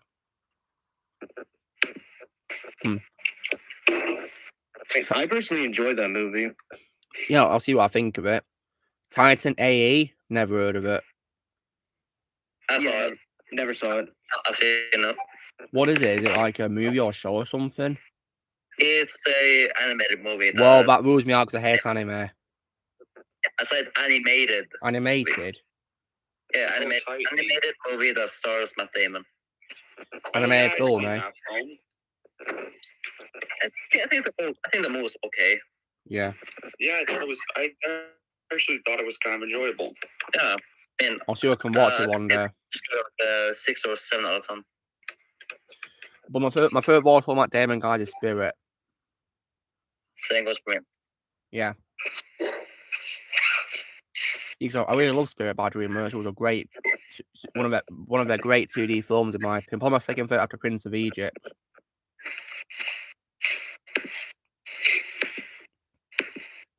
Well, I can't watch Titan AE. I thought I would be able to, but I can't. What a shame. I was checking the streaming services and I can't watch it. Oh dear.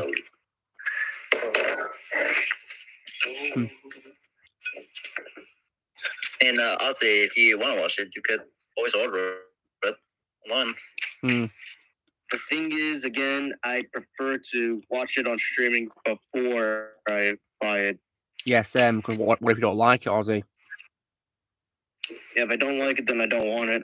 The only reason why I got Fast and Furious 2009 is because I literally had no choice. When I wanted to get the collection of movies beforehand. So when it comes to a collection, Ozzy, what films were in the collection then that you got? I didn't get the collection, but I do want to get it, but only containing 1 through 7. Yeah, I have that actually as well. I got Amazon, and that's all I want to go into own, guys. Yeah, because now that I have Fast and Furious 2009, I can continue watching Fast and Furious. Yeah, I do, but it's best to stop at Furious 7. By my opinion, the franchise truly ended. I just don't see a point of them doing any continuation, especially after that phenomenal emotional ending of the 7th movie. I guess this year, part of last year, I guess, is when I became a fan of Fast and Furious, I guess. Yeah, I became a fan last year, yeah. But yeah, I'm not watching, F and 11. Those films can bug off as far as I'm concerned. I'm not watching them. Yeah, the clip I saw from F9, what is that supposed? Why are you putting in sci-fi? Yeah, it's crap. Very dumb movie. Fast and Furious is not sci-fi. What's next? Fast Wars? What's next? Fast and Furious wheelchairs? Honestly, guys, I wouldn't be surprised if in the next one they're fighting aliens. I would not be surprised. The next one, they get creatures that come from, well, not aliens, but they get robots from outer space that are in disguise. They tell them about a cube that they need to find. And oh, so they can God. Transformers crossover. Oh, God. Leave Transformers out of Fast and Furious, please. Oh, my God. They better not do that. If they do, I'm going to go mad. I've already made enough jokes about that. Yeah. How about Fast and Furious wheelchairs or mobility scooters next? Yeah. Blaze, there's a question from my daughter asking you about Adam Sandler in the comments, Blaze. So when it comes to Adam Sandler, Don, is there any films you've seen that you'd recommend me to check out? Any other films from Adam Sandler? Yeah, is there any that you've seen which I've not seen you'd recommend me to check out? Have you seen Anger Management? Yeah, I have. It's funny. Okay, have you seen Big Daddy? No. I'd recommend that. Alright, I'll see if I can watch it one day. I think it's on Netflix. You seen Billy Madison? No, I'm not seeing Billy Madison either. I also recommend that. I'll see if I can watch that. Have you seen 50 First Dates? No. That I definitely recommend. Alright, I'll try it, yeah. Nice one. And I think that's about it. Alright. Have you seen Zohan? Nope. I'd recommend it. It's pretty funny. I'll be sure to check it out. Yeah, go for it. Hey, Jedi Prime, what's up? Going very well, thank you. And also as well, Don, as well, you know, I also watched a film he's in for your benefit, and yeah, please, for your own sake, please avoid Little Nicky. I will. Yeah, because in my opinion, Little Nicky's trash. I still remember when X-Blaze kept asking if I had seen it. Yeah, and you're not going to, are you? Nope. Yeah, please don't. It's terrible in my opinion. Blaze is like the main reason on why I won't watch Little Nicky. Yeah, because he showed you a clip from it, didn't they?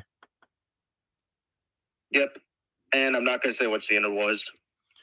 Yeah. Yeah, it's a very inappropriate scene, so yeah, please don't say it. It's just horrible in my opinion.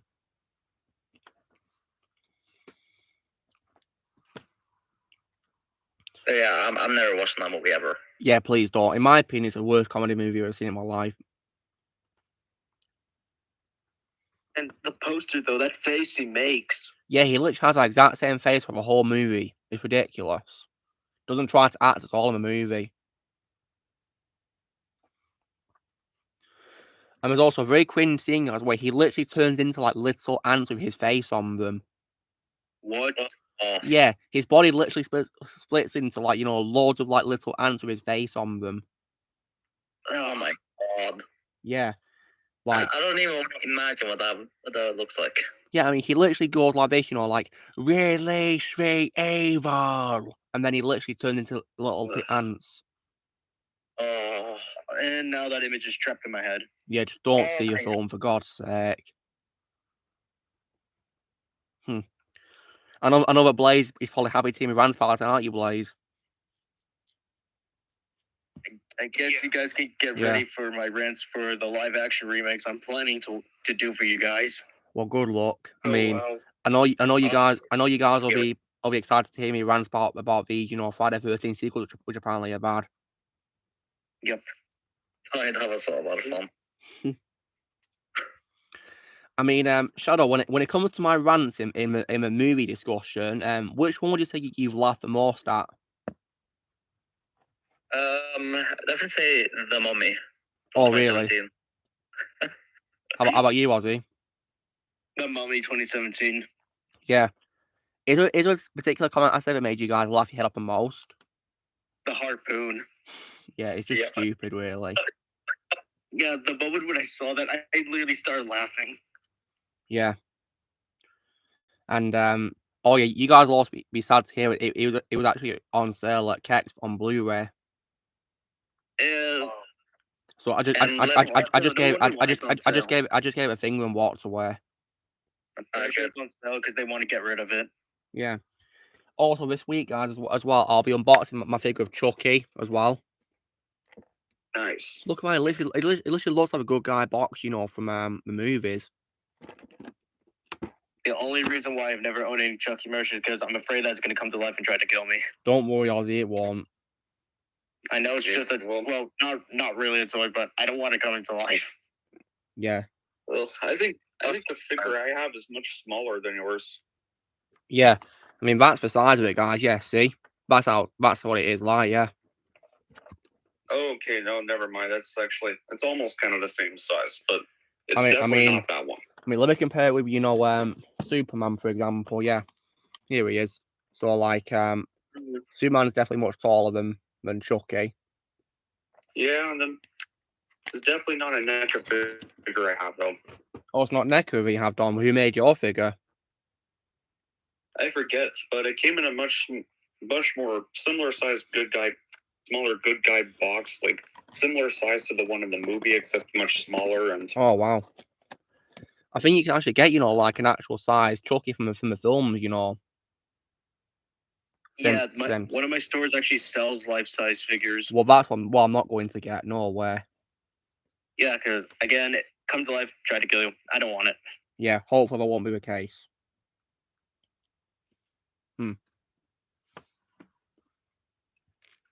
I can also well confirm that, you know, Chucky's my favourite wall of all time from Bad Days. My favourite voice wall of his, but my favourite live action was probably Grima Worms on the Lord of the Rings. Yeah, same. He's that wasn't my wall before I saw Lord of the Rings. Was that again? I said on my favourite live action wall of, you know, Brad Dourif is Grima from Lord of the Rings, Grima Worm song. Oh yeah, that too. Yeah. I also thought he was one of the very few redeeming qualities of Rob Zombie's Halloween remakes as well, in my opinion. Yeah, he was the only likable character in those films. Literally, yeah. Everyone else, no. Definitely not. Especially Laurie made it very annoying in most films. Yeah, come on.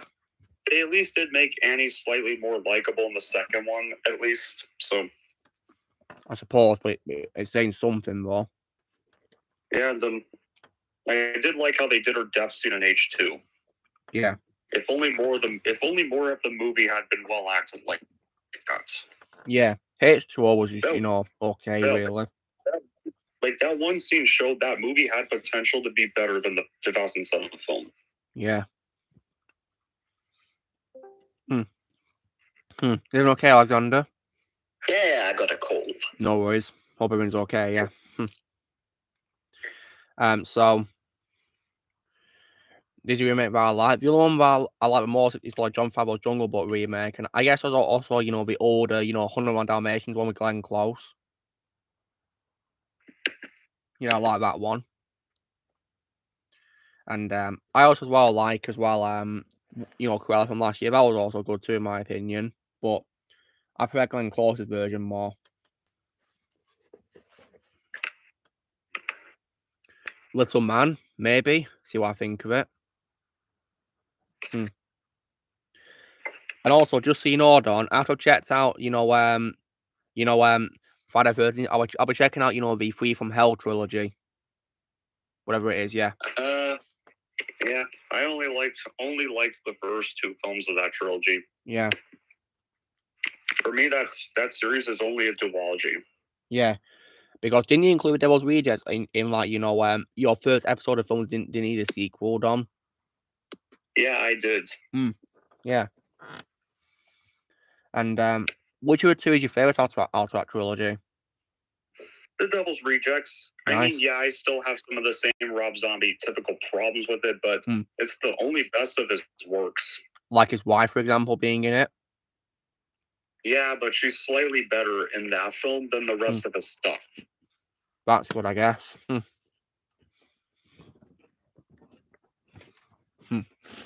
Like, Danny Trejo is in Devil's Rejects, and he comes back in Free From Hell, but they really waste his character. Oh, dear. Yeah, it's going to make you really mad what they do to him in the third one. Yeah, I'm probably going to go mad. Have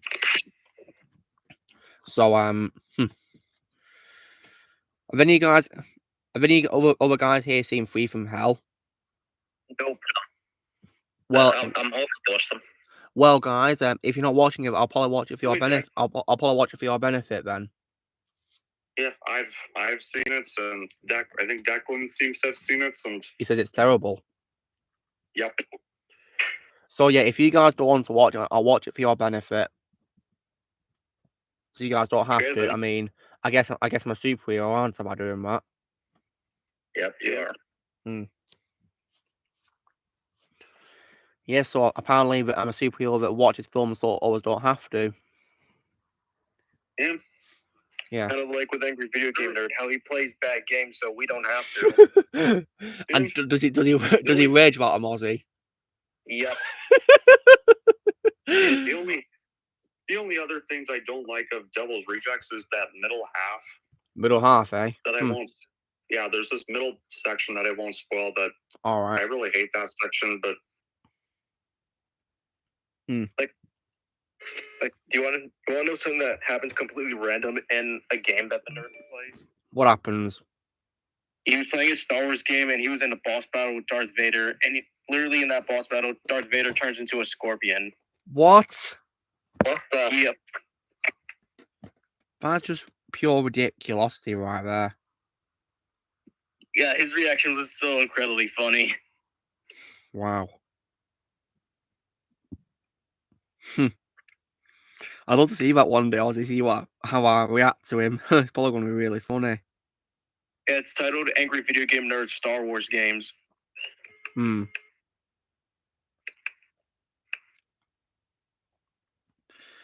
So, yeah, Henry Cavill's confirmed on Instagram, guys, that he's no longer playing Geralt. Yeah, and that's why I'm not watching season 3. I think he's already filmed series 3, Shadow. He says here that he will be laying down his medallion and his swords for season 4. Okay, I guess season 3 will be the last season. I shall watch them. So it looks like series 4 is when he's not going to be in, apparently. I just hope it'll be better than season 2 though, because that season was just so boring. Yeah, heard apparently that had a mixed reception. Yeah, some liked it, some did not. At least he'll be back as Superman now. So yeah, I'm happy about that. Yeah, that's my favorite role of Henry. Yeah, it's the reason I'm going to be watching DCU again. Yeah. Thanks to Black Adam, yeah. 15 years in the making was all worth it.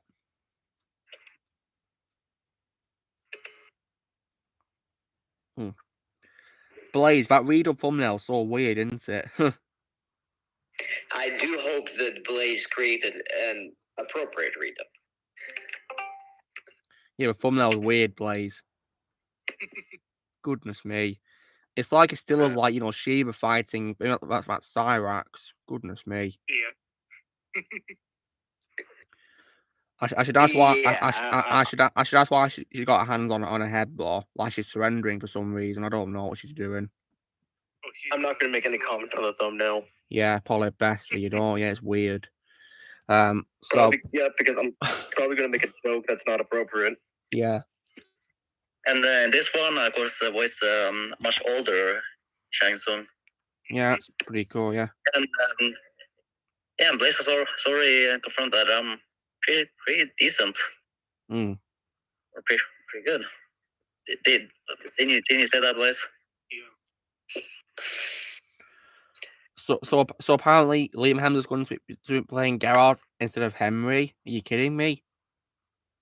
Well, why not just give Liam a new character to play, not Geralt. They could just wait until Henry's available. Of course they can. Useless. I don't know how his schedule's like, so I have no comment. Useless. Well, I have a feeling maybe it's because of rights. Maybe if he has a part that he's playing there, he can't play a certain other part. I don't know. Yeah, I just saw the post on Instagram. Henry's confirmed it. Yeah. After the third season, I'm done with The Witcher. Speaking of Henry, guys, I'll be watching a war film called Sandcastle as well on my schedule. Nice. Which he's in, yeah. With Nicholas Hoult, yeah.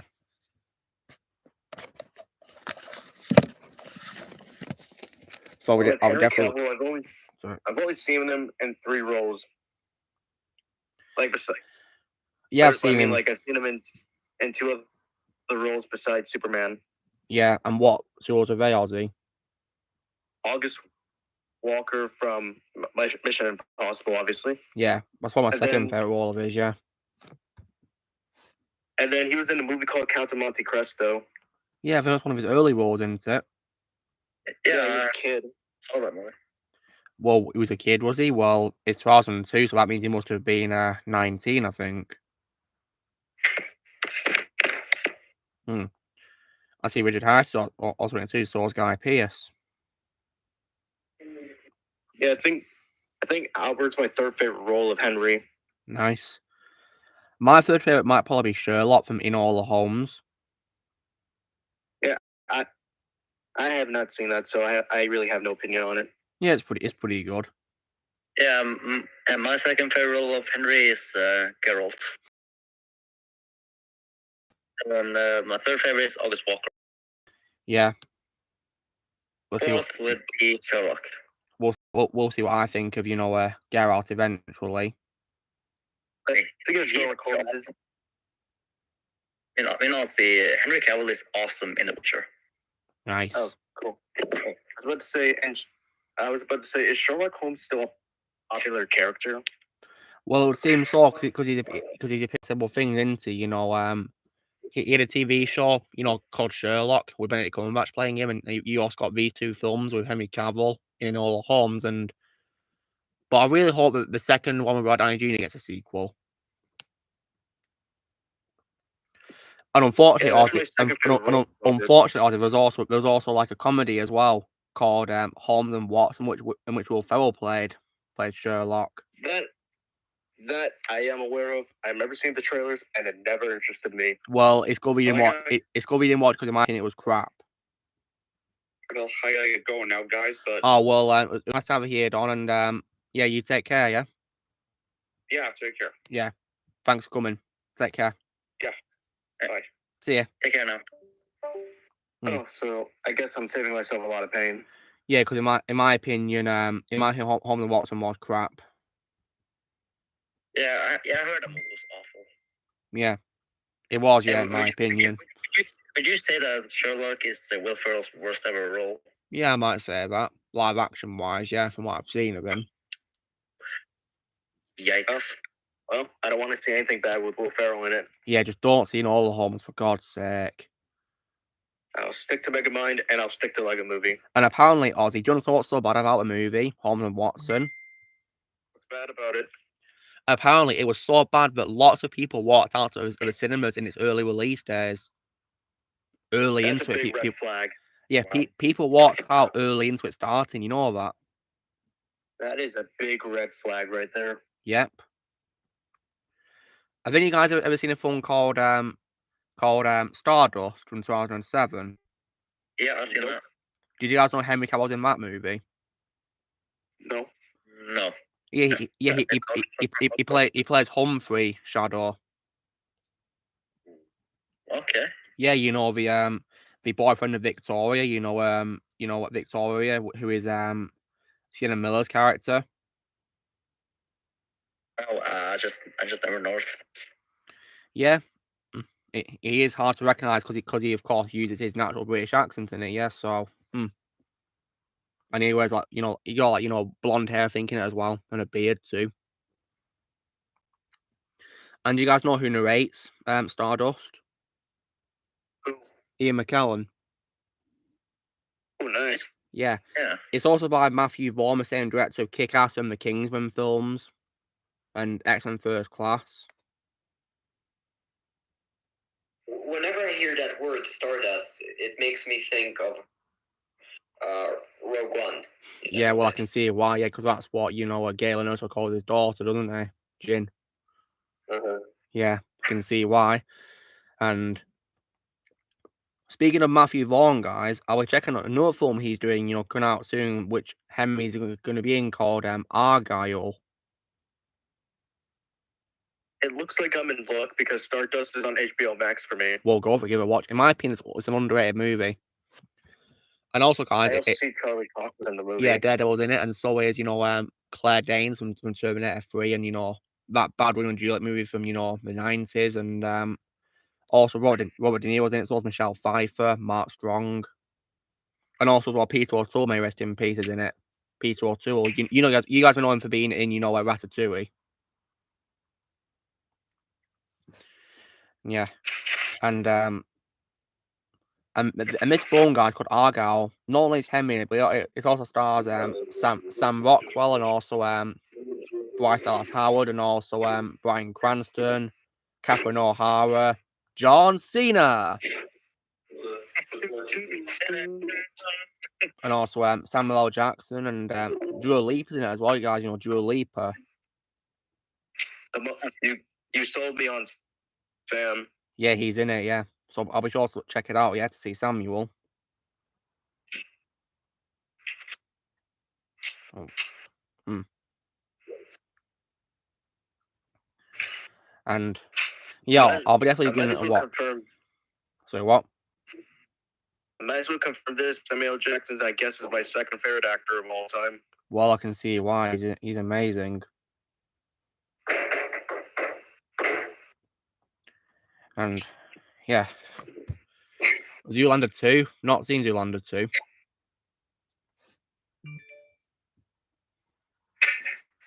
Not really been interested, really. Yeah, I've heard that the movie was bad. Yeah, I've heard so too, yeah.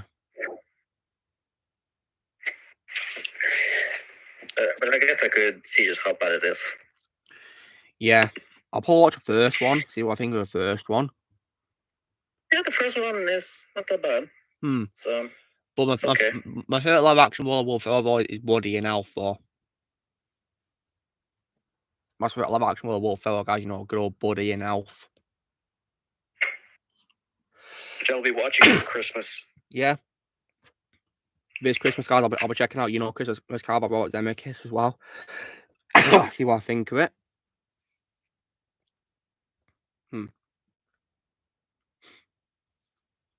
And I'll also be seeing those two. I'll be checking out the Christmas Chronicles on Netflix. There's two of them with you know, Kurt Russell in. The second one is not good. Oh dear, not good. Well, at least it's very forgettable. Forgettable. Oh dear. So Shadow, would you say that in your opinion the first one did not need a sequel? No, it didn't. Okay. Well, guys, if I watch both films and I don't like the sequel, do you know what that means? Oh, that didn't any sequel. Yep. And tomorrow, guys, I'll be filming my video on why, in my opinion, Finding Nemo didn't need a sequel or spin-off, whatever. Yeah, I think spin-off sounds better, maybe. Yeah, Finding Nemo, in my opinion, did not need sequels or whatever. It was perfect on its own, in my opinion. Yeah, but I'm just fine with Finding Dory. It's just okay, really, but yeah, the things that, you know, throw me off is, you know, like it's very misleading because you don't find Dory in the films you're looking for. It should be called Finding Dory's Parents, not Finding Dory. And also, as well, they could have just called the movie Dory, and that's it. Yeah, and also, as well, it has a very stupid and pointless post-credit scene as well. I hate that post-credit scene. Yeah, take care, Declan. So, like, why would you, you know, get the characters from you know, the first film, you know, back for that scene, and so no purpose whatsoever? That literally makes their escape pointless. Yeah, pretty much does. Yeah, ridiculous. So, like, why would you waste? Why would you waste the cast like that as well? You know, like, you know, especially Willem Dafoe. Honestly, I wish that nobody ever told me that there was a post-credit scene. Yeah, I wish you didn't know. Yeah, because you wasted time, didn't you, as you seeing it? Yep, I searched it up after I found out about it, and it made me angry. Yeah. Could you give clarity? I'm not sure what we are talking about. We're talking about Finding Dory, Alexander. Oh, there's a post-credit scene. I didn't know about this. Yeah, and it's stupid. Yeah. It's stupid, in my opinion. It's horrible. Yeah, there's no reason to watch that scene. Yeah, because it doesn't even add anything to a film at all. Nothing. I mean, you can just literally just end the movie right after the credits. Yeah, that's the best thing to do, really. And pretend that the post-credit scene doesn't exist. Yeah.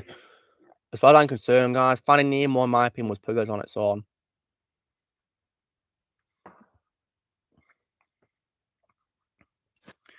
Like, I feel it's not really as adventurous as a first movie, and, you know, like, I also thought Hank was a bit annoying too in the film, you know, Hank.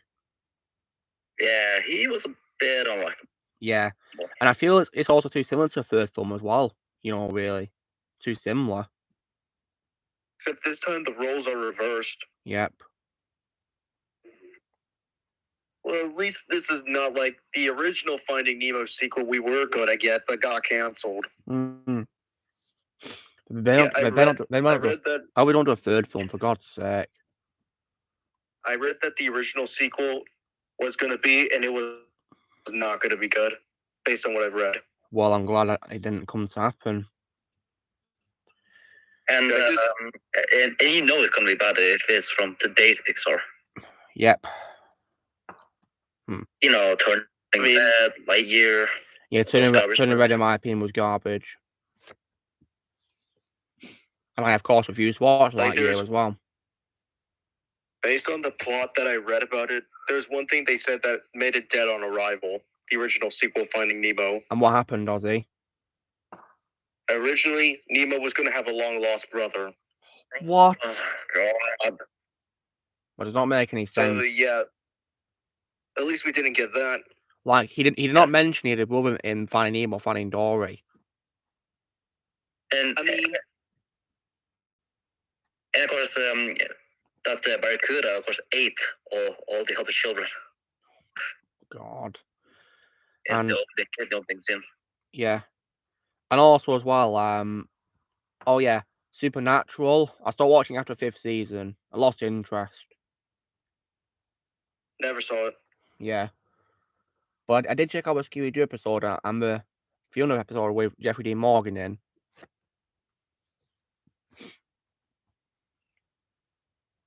Yeah, Knox, whatever. I do not care about Pixar now. I'm not watching Inside Out 2. That sequel was not needed, and I'm not watching it. So yeah, I'm done with Pixar. Well, I'll do it for you. Well, thank you. That's very kind of you. Thank you, Ozzy. Yeah. Yeah, because I'm still going to keep going with Pixar. Yeah, well, I think Turning Red was also proved to me that they can't even do good standalone original films now. They just can't. Because Turning Red, in my opinion, sucked. Well, I'm just gonna watch Turning Red, and that's it for me for Pixar. Yeah, probably for the best. I'm just gonna see how bad that movie is. Yeah, it is bad in my opinion. It's just garbage. And overrated. Yeah, I don't know why it's getting so much positivity, because in my opinion, it doesn't deserve it. In my opinion, it deserves hate, because in my opinion, it sucked. Well, I guess, I don't know. I managed to say some people I know in life that were planning to watch the movie, but after what I told them, they don't want to watch it. Yeah, probably rightfully so, yeah. And yeah, so I'm not going to be watching any more Pixar films, guys, for the foreseeable future, really. I'm not interested, really, and I can only rely on Ozzy. Yeah, I think... Is Shyamalan going to continue too? I don't know. Well, I assume so. I assume so because he seemed to like Lightyear, didn't he? I mean, yeah, I believe so. Yeah. I'm not sure if his opinion changed or not. Who knows, eh? I mean, if he comes on, we can ask him. But as far as I'm concerned, guys, screw Pixar. I'll only watch their, gold movies, really. I have a question for Blaze. Well, if he's here, he can answer. Yeah, I'm here. Hi, Blaze. If I may quickly ask you, I'm just a thought occurred to me, so I quickly wanted to check because I know. Actually, never mind. I'll ask you afterwards, or in private. I'll ask. Yes. Okay. I've decided. I changed it. Okay. All right. And also as well, I think I might also as well probably start watching DreamWorks as well, guys, because yeah, I've looked at the schedule and we're just doing all these cash grab sequels. It's all we do. I'm not going to make any comment about it. Yeah, you don't need to, do you, Ozzy? We know why, of course. Yep. You don't even need to repeat it. No, I don't. Yeah, and the bad guys are going to be the last DreamWorks from RC. Yeah. It might be my last one too, yeah, because it was thankfully an original movie, which wasn't like an unnecessary cash grab sequel or anything like that. But in my opinion, it does, in my opinion, kind of rehash Mega Man a little bit. Maybe. So, But it's basically main characters start off as villains, then heroes later. Just imagine there's been, you know, Mega Man with more than one Mega Man, basically. Yeah, I'm looking at like upcoming films, guys. So let's see. Upcoming films. So like let's see. Puss in Boots for Last Wish. No. Trolls 3. No. Kung Fu Panda 4. No. That made me rage when that was announced. Like, why?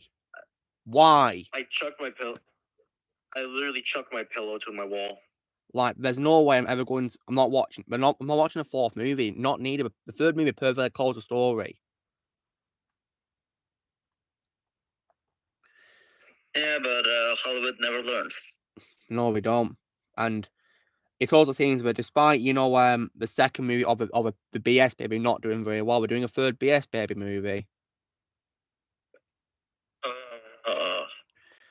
And it also seems as well, guys, that there's going to be a fifth Shrek movie. So yeah, no. Illumination had the rights to Shrek. Yeah, it says here, untitled fifth Shrek film. Yeah, not watching it.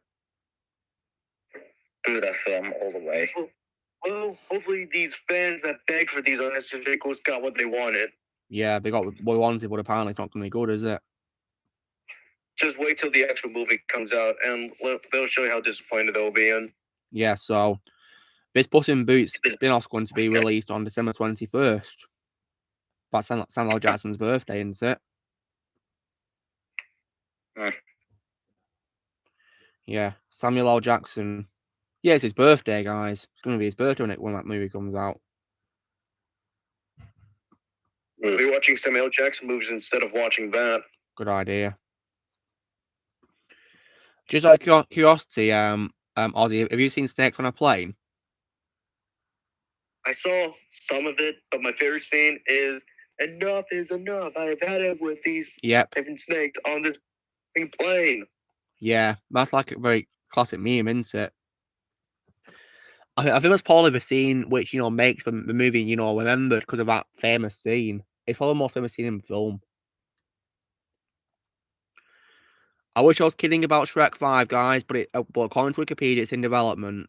And I'm not going to watch it. I'll be right back. No worries. God. Yeah, I'm not watching it. They just don't learn, do they? Nope.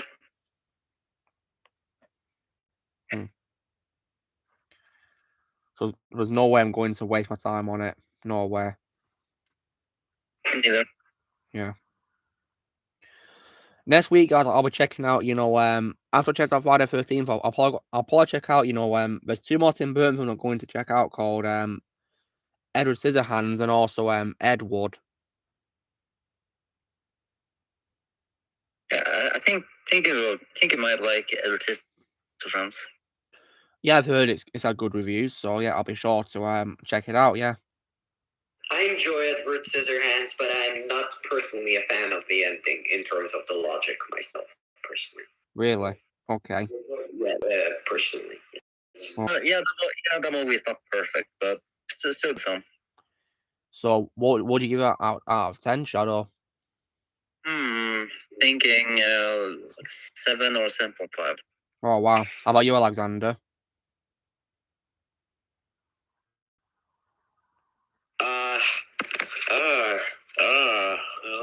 Well, I have two rating systems. One is for like compared to all movies, and one is just as a movie in its own kind of sphere. In its own, it would get like an 8 to 7, very high up. But compared to like other movies I love, I mean, it can be like 5 maybe or so on. You know. So how about if you were to rate it based on just on its own, Alexander? 8, probably 7, 8. Oh wow. Well, I'll check it out one day, guys. See what I think of it, and also as well, check out Ed Wood as well, with which I believe is Johnny Depp's first collaboration with Tim Burton. So Ozzy, are you back? No. Wait, what's going on? Is he still on mute? Oh, he's still on mute, yeah. So And I see Lucky Nerds here as well. See, I hope you're doing well, Lucky Nerd. Yeah, aside from the past 2.5 hours, I just wasted all my time. Really? Why is that? Well, basically because I was watching a movie which was definitely not needed at all. And what film was that? Well, let's just say a certain film that ruined a character by making them fly. Oh, hold on a second. A character flying. Is it the Matrix from last year? Lucky Nerd. Ding ding ding! Correct, mate. Oh no, you saw it, and what you said about it was true. Yeah, in my opinion, it's one of the worst sequels of all time. Lucky Nerd, what do you give it out of 10? I would say around a 3.5 or maybe a 4 out of 10. Yeah. I give it a flat of 0. I give it a flat of 0 out of 10. Didn't you say you were below 0, Shadow? Yeah, below 0. Yeah. The reason I haven't even given it a 0 is because of some of the good qualities you mentioned in your Angry Rant review, which actually came back from watching, like some of the visuals and I guess. and the archive footage that was used, and Yeah, I suppose, yeah. I gotta disagree about that because to me there was nothing good about that film. Just screw the movie all the way. Screw it all. Yeah, garbage. Well, it definitely wasn't needed. No, not at all. Revolution, in my opinion, is where it should have ended. Yeah. Yeah, so if anyone's not seen, that film, then please, for your own sake, don't watch it. It's probably my second least favorite film I've actually watched this year. Oh, really? What's your first least favorite? Lucky Nerd. Woke Busters 2016. Oh God, I can see why that movie, in my opinion, is also garbage. One of the worst, reboots of all time, in my opinion. I think it's the worst reboot I've seen and the worst comedy movie of all time. Yeah, it's awful, in my opinion.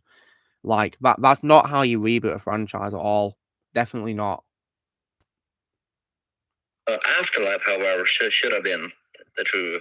No doubt about it. Yeah, I loved Afterlife. To me, it's the true Ghostbusters 2 as well. Yep. Because I thought it was much better than Ghostbusters 2 in my opinion. But I would take Ghostbusters 2 over whatever the hell the reboot was. Me too. Even though I don't like 2. Yeah, same. At least in Ghostbusters 2, we still had the original Ghostbusters. Yeah, exactly. They saved it for me really, and Sigourney Weaver too, and Rick Moranis, and but other than that, though, nah, not very much a fan of 2. It's just all right, really. And also it's very forgettable. Yeah, it is. I've forgotten quite a lot about it actually. Yeah, because I think the first one is probably the most memorable one, really. But the sequel, I forget quite a lot about it. I mean, I'll probably regain my memory when I rewatch it one day for my review of it. But obviously, though, guys, after I, of course, have filmed my resurrection, my review for Revolutions for a Matrix movie, I, of course, as well, and I'm going to be reviewing the movies of Harry Potter starting from next week. I'll be filming it, my reviews for it. Oh, nice. And of course, you're gonna do it with Blaze. Well, that depends on how he is because he's not been very well. So if he's not well, then we'll have to we'll have to cancel the collaboration, won't we, Blaze? Because I mean, he's already filmed for his review for Philosopher's Stone, but the problem is, but if he can't do reviews for sequels, then I might get complaints from people asking, where's Blaze? Why isn't Blaze here? Where's Blaze? That kind of thing. Yeah, I understand. So we'll have to cancel a collaboration if Blaze is still poorly when I'm reviewing when I'm filming my review for Philosopher's Stone.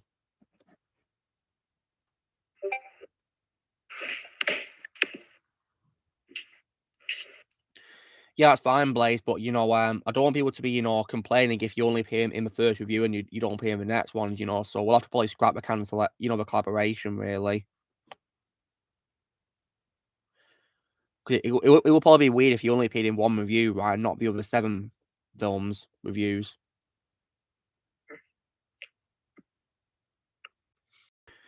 Whereas it would be a little awkward. Yeah, exactly, yeah, that's why I want to do that, really, and, you know...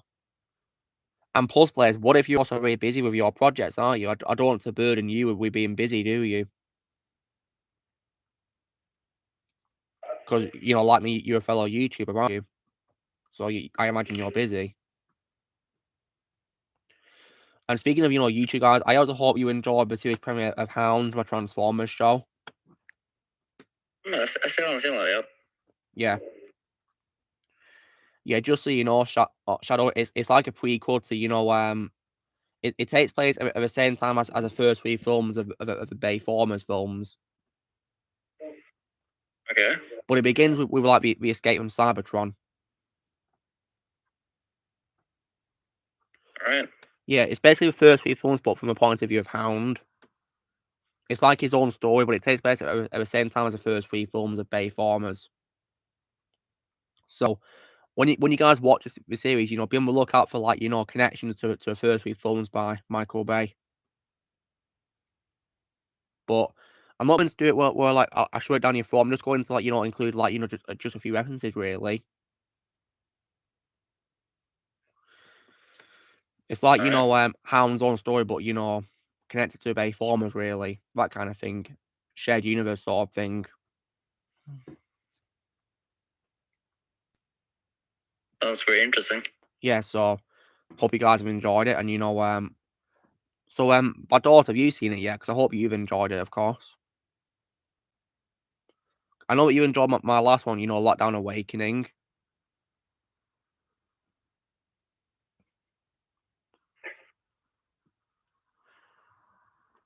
It is also a challenge to, you know, voice a lot of characters as well. I voiced nearly all the characters, guys, as well.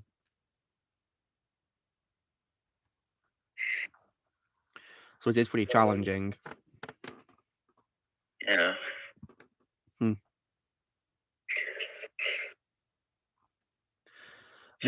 Well, Blaze, when can you record, you know, if you use Harry Potter then for me? When can you do it?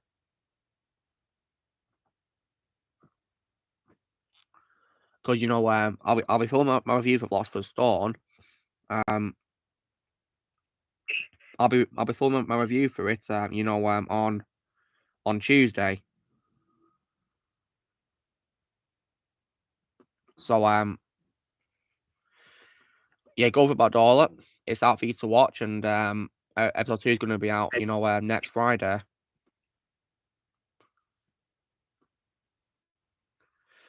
And of course, episode 2, of course, Blaze also has a camel appearance in it as well. That's nice. Yeah.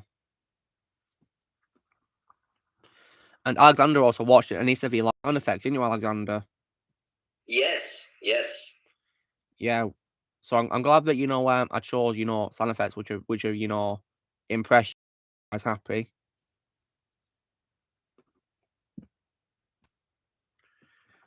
Yeah. So it is definitely, you know, fun to do voice acting, and yeah, but it takes a lot of exercise to voice all of the characters, you know, nearly all of them, and Blaze just said he voices 4. Yeah.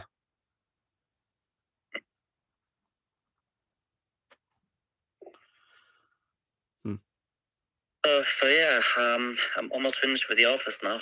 That's cool. I'm up to series 8 of A Big Bang Theory. I think I'm actually up to the finale of series 8. And I love the show, guys. It's probably one of my favorite sitcoms of all time. And you probably guessed, shut up. Oh, my favorite episode is one with James Earl Jones and Carrie Fisher. Oh, that's great. I love that episode. So funny. It's not funny anymore, James. Then why am I laughing? Oh, guys, but when I saw the whole episode as a whole, yeah, it was amazing. And so far, guys, I think my only bad quality with the series is probably Will Wheaton, because I think he's very annoying in the show. Will Wheaton, Yeah. but it also doesn't help. He's a jerk in real life as well. And a crybaby. I know, right? Yeah, wimps all the time. Yeah. Yeah, I don't like him.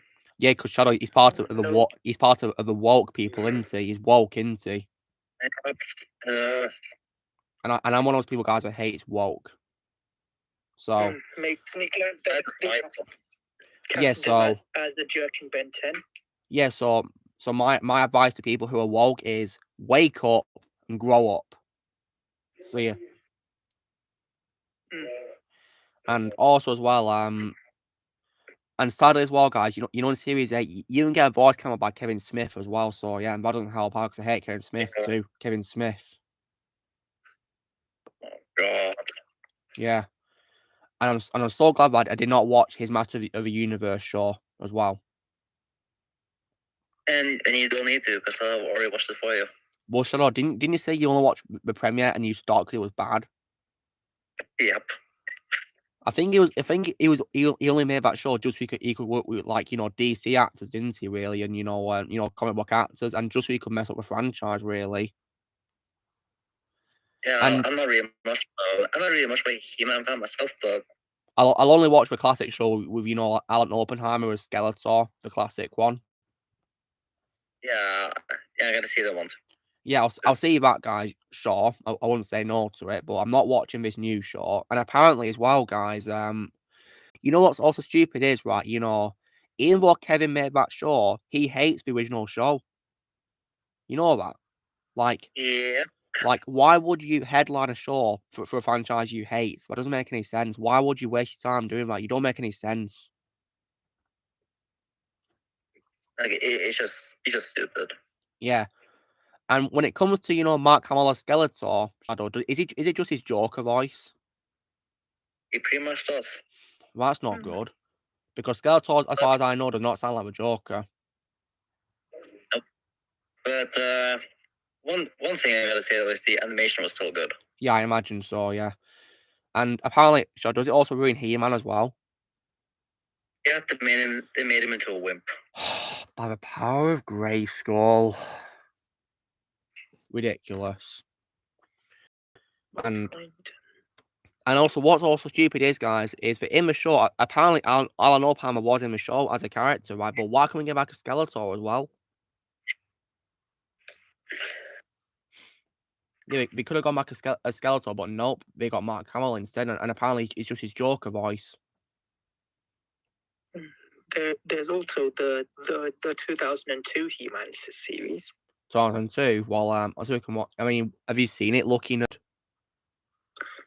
I haven't, but I've heard really good things about it, and as far as Skeletor's voice goes, Brian Dobson is the fan favorite. Oh really? Oh wow. Yep. Oh, is Ozzy back? Nice. Oh, it's Freddy. He's not back. I'm taking over now. Oh dear. I was trying to impersonate Robert Englund. Well, that's actually pretty good, my impression. Alright, take care, not swear. So basically, guys, in summary, guys, Kevin Smith is basically a Rian Johnson 2.0. Because one, he ruins the franchise, as he doesn't know about at all, and two, he attacks the fans who hate the show. Yep, and I think he's worse than Ruin. I don't really know, Ozzy. That's a very good question, really. I don't know if he's worse than Rian Johnson. I could say they put on a similar level in terms of my hate for them, and it's sad because, you know, I used to like Kevin Smith, guys, you know, because he was in like about 3 Beyond Gotham as himself. You know, I liked him in that, and yeah. And just so you know, guys, I've not seen any of his films at all, and I know I don't want to.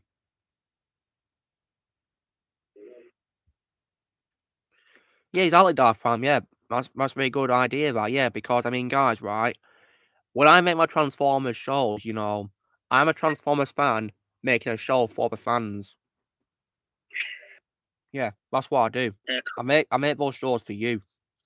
It's not for me, it's for you. And that's what, Ruin Johnson and Kevin Smith don't get, do they? No, they don't. And I might probably call him Kevin Sith, because he's evil, isn't he? Kevin Sith. Good name. Yeah. Kevin.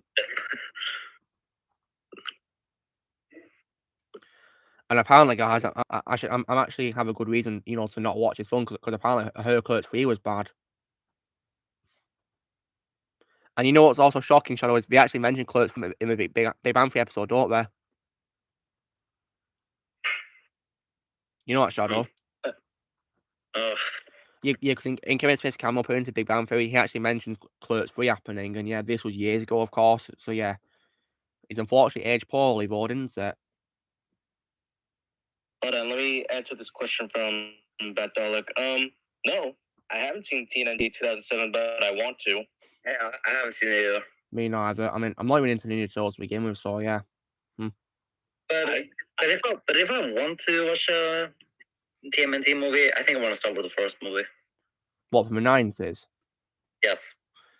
Yeah. I want to watch it for Nolan North. Well, I can understand that, yeah, and I do like James Arnold Taylor as well. I believe he voices Leo in the movie. Leo? What, Leonardo, the Ninja Turtle? Yeah, the blue one with the with the katanas. Okay, so Ozzy, you got to help me out here, right? Okay, if I was to get into Ninja Turtles, what have I got to watch? Well, I'd recommend the original 1990s movie. That one? Yep. Is there any shows you'd recommend to me with your Ninja Turtles? The original show, the 2003 show, and the 2012 show. All right. Didn't they release a new movie which was on Netflix, guys? Like animated Ninja Turtles movie? Yeah, it's Rise of the Teenage Mutant Ninja Turtles, which I never saw because the show in general, that version, I was not impressed with it. Is that film like a sequel to a show? I don't know. They also made a crossover on Power Rangers once.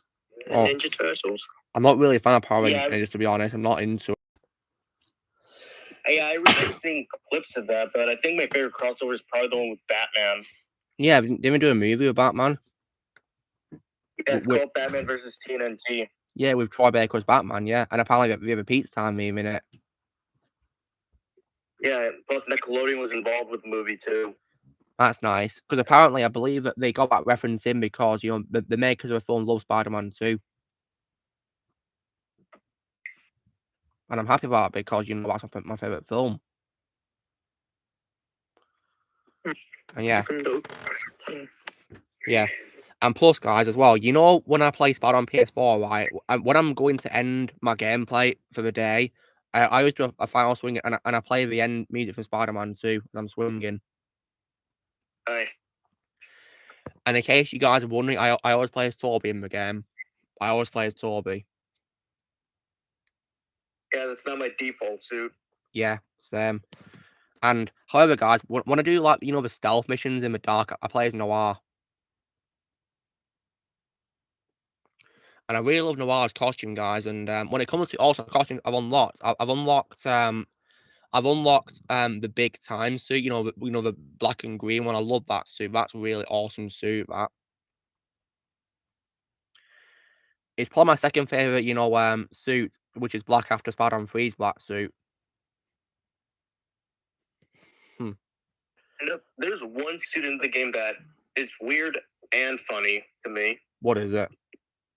The underwear suit. Yeah. Don't you love that when you complete the game, Ozzy? Yeah, you have to 100% the game to get that suit. Just out of curiosity, guys, if you guys have played the game, when you beat the game 100%, can you still do the random crime events in the game afterwards? I don't know because I haven't 100% of the game yet. Yeah, like I do think so. Yeah, good because it means that I can do something when I've completed it, can't I? I mean, there's lots of things that you can do in the game, collectible wise, and side missions and all that. So yeah, I've got a lot to do. Recently I've been busy with Uncharted Among the Thieves. Yeah, I can understand that. Ozzy, didn't we do a PS Vita game for Uncharted? Yeah, it's called Uncharted Golden Abyss. Nice. Tomorrow, guys, I'll be ordering a Vita charge because I've lost mine, sadly. And I suppose I think it'd be a good idea for me to get a new charger as well because you know my old charger, guys. Yeah. Well, you know the wire skin, the black skin of the wire, which covers it all up. It's like with you mean this? Yes. You know the wire itself, Ozzy, the wire itself. Yeah, it's like ripped a little bit for me. So basically, you can see like the different colored wires in it, and so yeah, I want to get a new one because in case my original one's broken. You know what I mean? Yeah, it's kind of like with iPhone chargers. Yeah, tell me about it. They're a pain. Yeah, it happened to my Wii U gamepad charger, so I had to order a new one. Honestly, the Wii U's come and gone, hasn't it? It's come and gone. Yeah, Nintendo just kind of forgot about it over the years. Mainly because of a Switch, of course, as well. Yep. And the Wii U is not in my room right now. It's in another room because I was running out of space of my room. I've not really played the Wii U, to be honest, guys. And then again, boy, is it really worth getting or what? I mean, if you wanted to play Wii U games, they're re-released on the Switch. Well, I can play just on the Switch then, can't I? Yeah, like Mario Kart 8 Deluxe. That was a Wii U game. Yeah. And did I get on my Switch, Ozzy? Yeah. Nice. Well, the original Wii U version was just called Mario Kart 8, but they put Deluxe in the title because the DLC is free. That was originally on the Wii U. Oh, wow. And a better battle mode because the original version sucked. Oh, dear. And apparently, I believe as well that, sometimes, the games on Wii U had, like, some limitations in terms of the graphics, I believe, and gameplay. Yeah, look at the graphics for, like, Lego Batman 2 on the Wii. They're horrible. Yeah, I've seen it. It doesn't look that good. Yeah, I sold that game this year. And I just stick it to the Xbox version. In just one or two story. In just it's 1 or 2 story. Well, I liked how the first game was like multiverse. That was really fun. 2's also good too.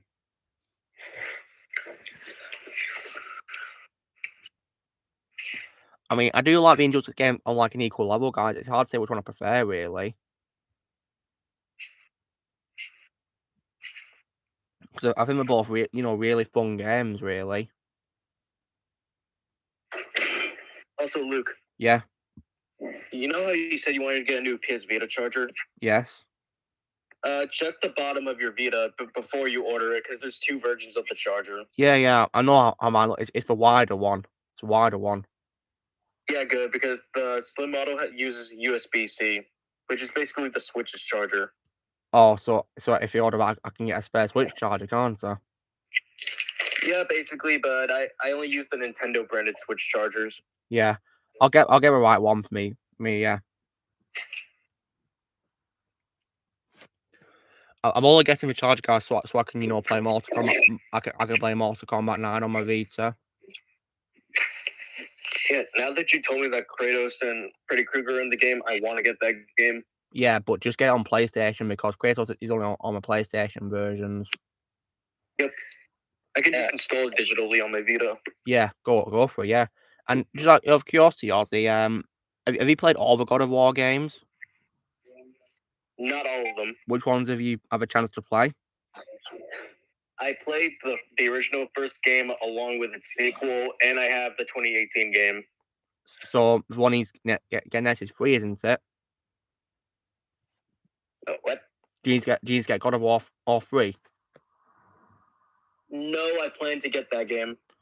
Yeah, that's my favorite one actually out of the games. Yeah. Also, you can get God of War 1 and 2 on the Vita.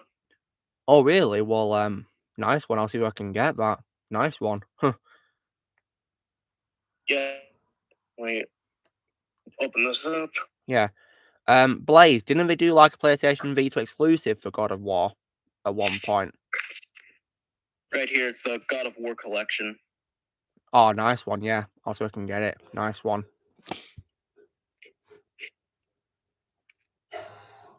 Well, Blaze, according to Ozzy, who's just shown me now, there's a God of War collection available on the Vita.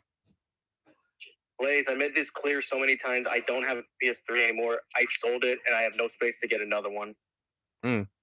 So, yeah, you sold it, did you, Ozzy? Yeah, I sold it a while ago. That's honestly starting to get on my nerves. I've already made it clear. Yeah, Blaze, Ozzy's told you that he doesn't have a PS3 anymore. Yeah, because if I order if I do get a PS3, I'll put it in the gaming chat. Yeah, but you're not going to get a new one because of space, are you? Yeah, not one anytime soon. And plus, literally, I had family there. I had family members there with me when I sold my PS3. So if they ask why I got a new one, I can't make any excuses. Yeah, and I might get a PS3 when I've got my own apartment, guys. Because I plan to get an apartment to myself one day. I'll have more space, and also one of the other reasons why I can't really get a PS3 anytime soon is because my TV only has 2 HDMI ports on it, just 2, and they're only for my Xbox One and for my PS4. Mine has 4. You're lucky. So I don't want to be constantly swapping. It's just a hassle, really. Well, maybe I'd recommend you get this to plug in, which I use for my monitor. What's that? Basically, you can plug it with this one. You can plug in 3 HDMIs into one. You just have to push a button, so no more swapping. Well, I'll see if I can get that. Yeah, I'm planning to get a dual HDMI converter for my PS4, so play on the TV and play on the monitor. Oh, Blaze's TV only has 1 HDMI? Well, that's a shame.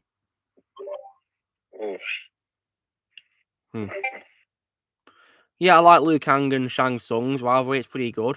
I like that.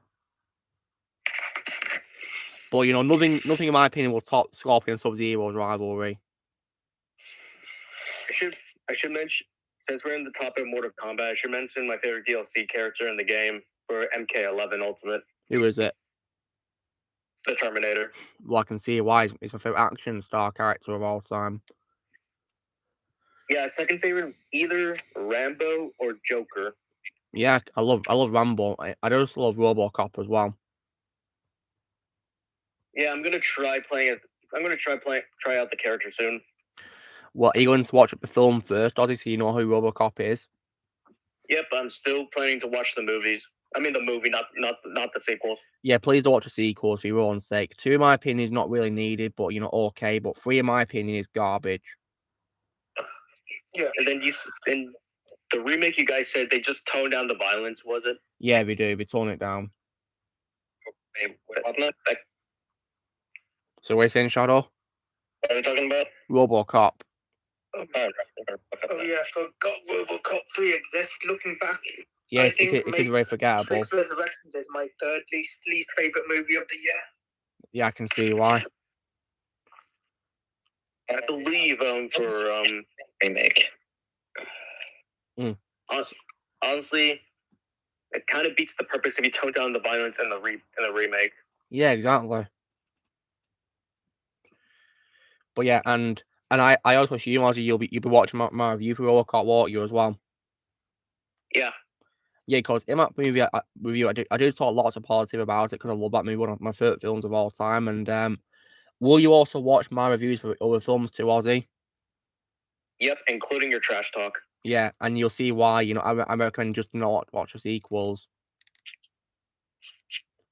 Do you reckon you watch Remake 2, Ozzy?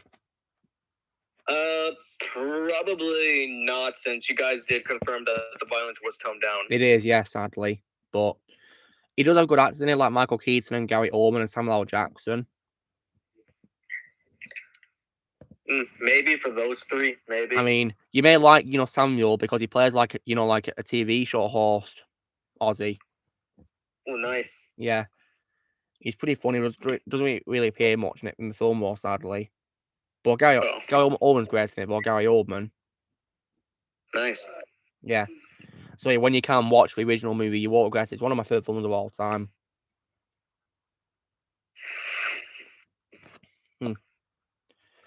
Ozzy, when you've played MK11, have you played as Spawn? No, but I fought against him. Oh wow! And what do you think of when you fight him? I think he's actually pretty cool. Yeah, he is really awesome. And did you know they actually got Keith David, who voiced him back for the game, you know, from the show, animated show? I did not know that till now. Yeah, it's the same voice actor from the show from the 90s by Tom McFarlane, yeah, which is pretty cool.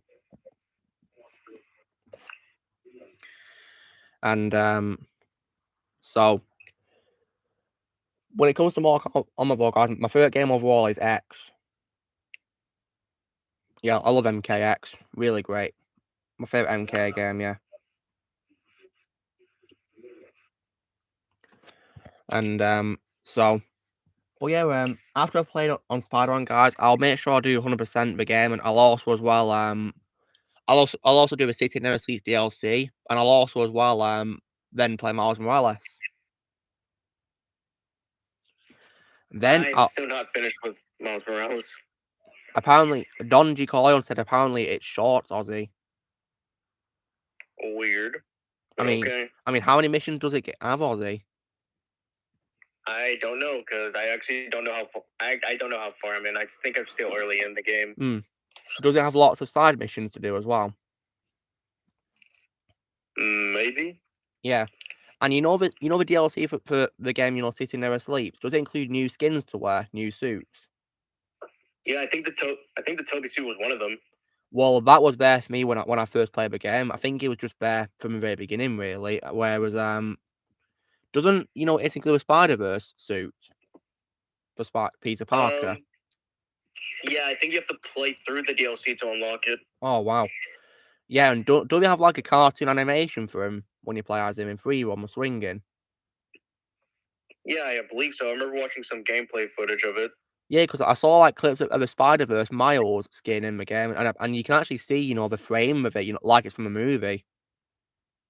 That is the suit I want to unlock in Spider-Man Miles Morales. It's probably going to be my default suit when I'm playing the game.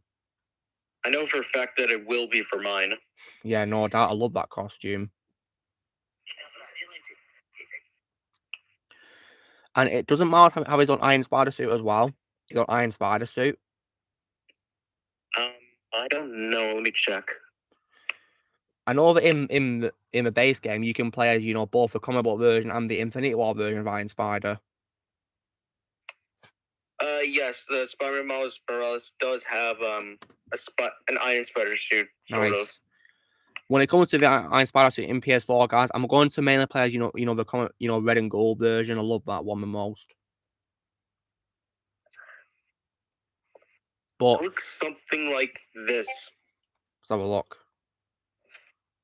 Oh, that's actually pretty cool. That I love how it's like shiny and that's cool. It's pretty good. And Ozzy, when it comes to Spider-Man PS4, would you say that the graphics are very insane for it? Yes. Like I gotta say that when I look at New York, the skyline, it looks like it's real, doesn't it? It looks real. Half the time, I feel like I'm in a movie. Yeah, I mean the cutscenes in particular feel like a movie as well, in my opinion. Yeah. Do you have like a favorite boss battle? I've of course defeated Kingpin and Shocker, and I've also encountered Taskmaster as well. Oh. Yeah. Shocker's was fun in the bank. I like that one. Kingpin's, in my opinion, was just a typical brute fight, really. Where you get introduced to a brute, really. Nothing really new there, really. Yeah, I know when I played it, it kind of felt like a boss battle to a Lego game. Yeah. And my favorite boss battle in Spider-Man is the final one. What, Doc Ock? Yeah, Doc Ock, yeah.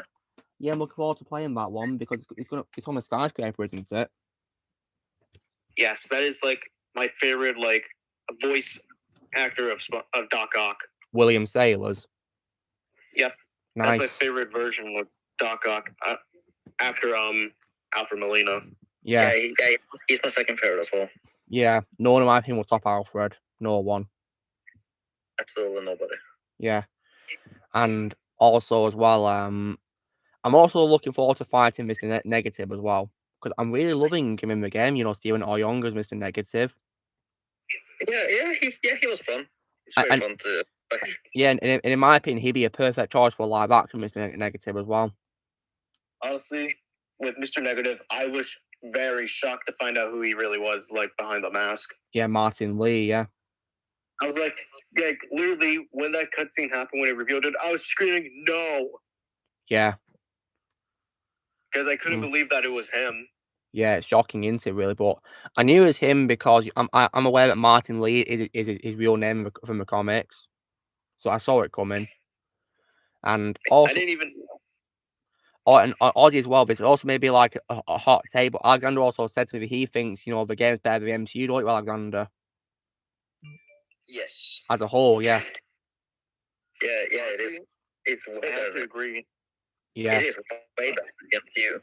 I think when it comes to portrayal of Spider-Man, yes, no doubt about it.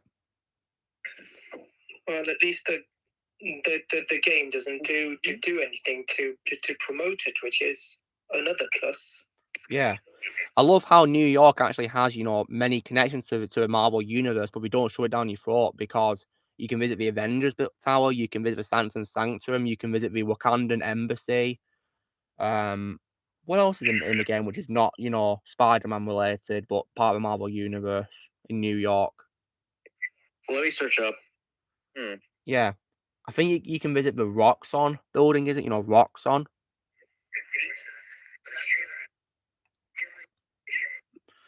My favorite DC villain's the Joker. Yeah, same goes for me. Yeah. Same here. But it will also be Heath Ledger's Joker, though. Yeah, same. He's my favorite Joker. Yeah, and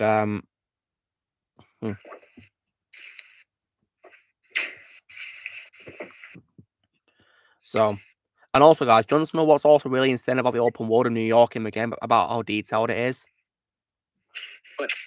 Well, yeah, you guys may not believe this, but in the game, right? I actually found the hotel that I stayed at early this year. Nice.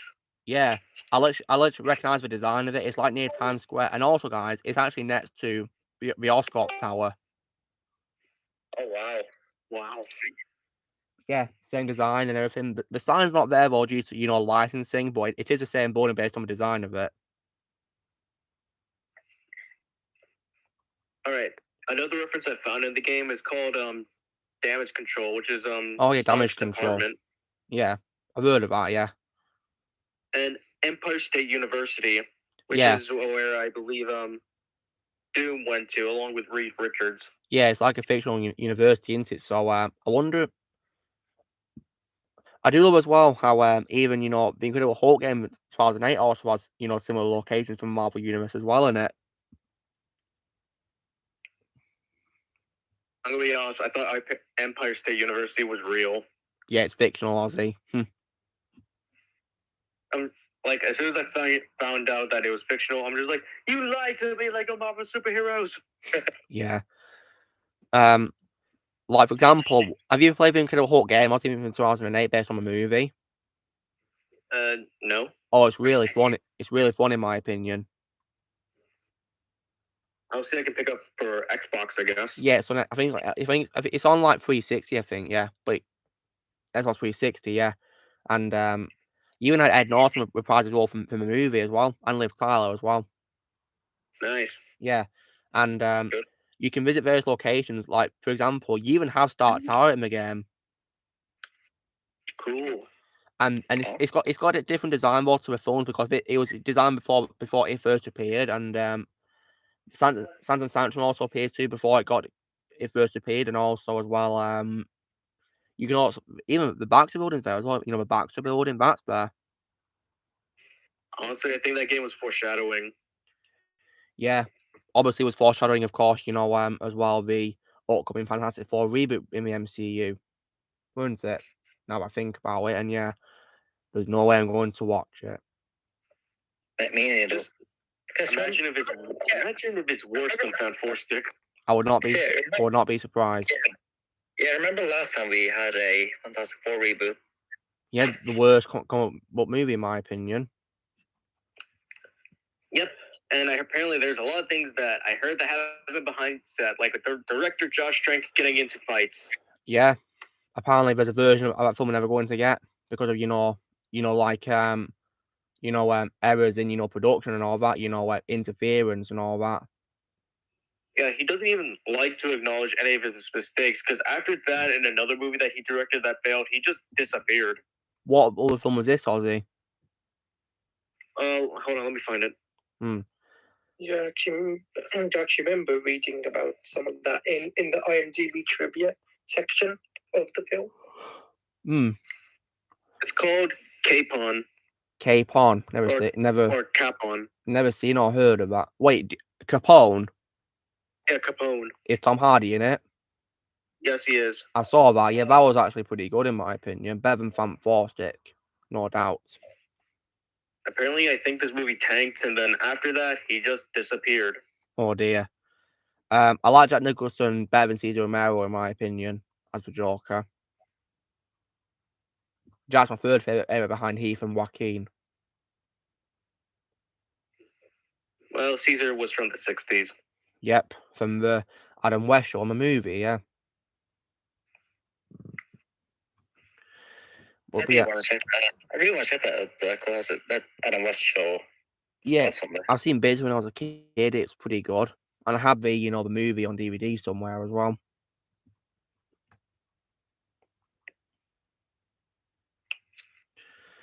So, yeah.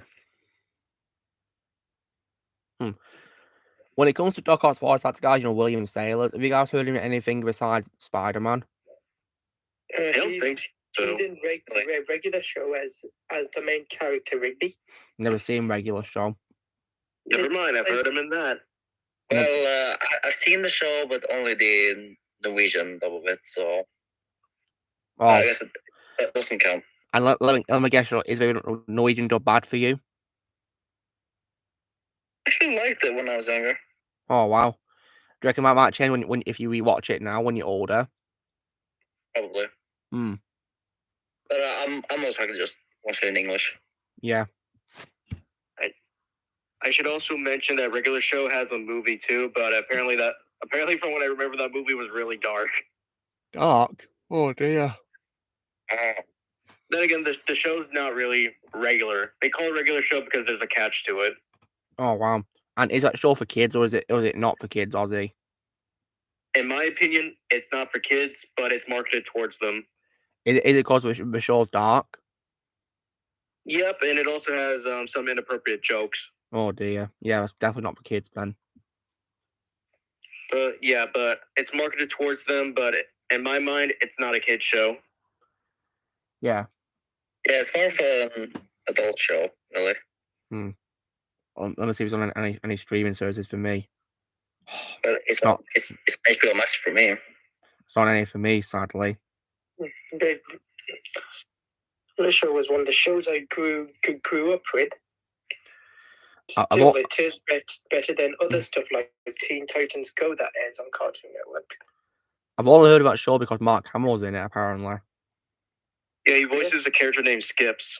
Yeah, Skips. Heard that name before, yeah. That was actually my introduction to Mark Hamill before I ever watched Star Wars or got into DC. Star Wars was my introduction to him. Yeah, same here. I first watched Star Wars. That was how I got introduced to Mark. Yeah, one of the greatest things ever to introduce to. Yeah. Hey Connor, what's up? Hope you're doing well. Have you guys ever seen a show called Adventure Time? Yes, I've seen that show. Oh, yeah, Adventure Time. Yeah, I love that show. I'm only familiar with it, because of Finn and Jake, and Lumpy's as Princess and Marceline are playable in Lego Dimensions. So yeah, I am familiar with the characters and the voice actors, guys, and yeah, that's how I know them really, and the cast too as well. I haven't seen Adventure Time in years. Didn't it also end as well a few years ago, Ozzy? Yeah, it finished in 2019. Yeah. Heard about that. Yeah, me too, Connor. I was blown away by Black Adam, and yeah. And plus, Connor, as well, did you also hear what I got last week? A pretty big thing I got last week.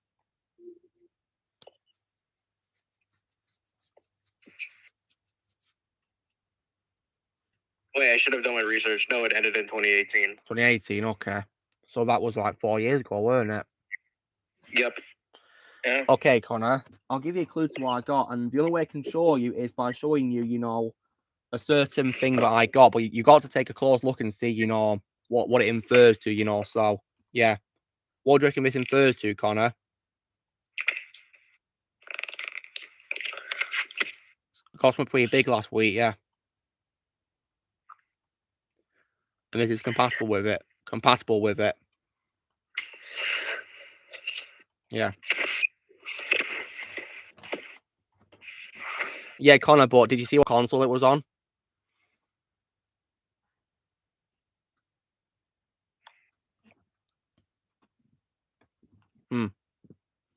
Yeah, Connor, because last week I officially got a PlayStation 4, so yeah, you can welcome me to a PlayStation family, guys.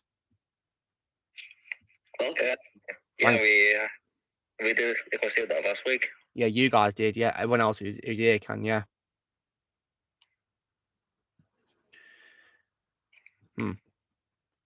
And also, Ozzy, would you say that Adventure Time was also dark as well, or would you say that was also for kids or not for kids? Kind of. It's kind of a mix, but the show is pretty dark. Oh wow. Yeah, it's kind of both. It's kind of both for kids and not for kids. So basically, it's okay for kids to watch, but you just need someone to make sure that there's an adult in the room with them. Oh, I see. Okay. It's kind of like, you know, movies here which are rated 12 because you got to have an adult with you to watch if you're not 12. Yeah, because guys, when I saw Darker Moon in the cinema, it was rated 12 and I was 11, so I had to watch it with one of my parents. I think it was my father. Yeah, I watched with my father. Yeah. So yeah, I could watch it thanks to being accompanied by my father. Yeah. I was 7 when Dark of the Moon came out. Yeah. And I saw that in theaters. Yeah, I saw it in IMAX. Yeah, it was actually a very great experience for me, really. And I've seen all the Transformers films as well since then. Yeah. I think Dark of the Moon was the first one I saw in theaters. You were 9 Bad Dollar, nice. So let me guess. Are you 20 this year, Bad Dollar, or are you going to be turning another age?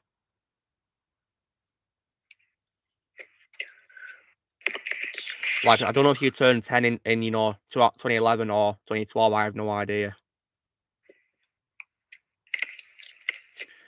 That's good, Dollar. When's your birthday, if you don't mind me asking? Because I wish happy birthday on my streams, you know. I'll of course be 23, of course, on Christmas Day as well. Hard to believe. Oh wait, so you already are 20 Bad Dollar. Oh, nice. So that's cool. You were the same age as, you know, you were the same age as my brother, because he turned 20 on last week, actually. I'll be 19 in 2 weeks. Yeah, and I'll be posting a shout out to you, of course, as well.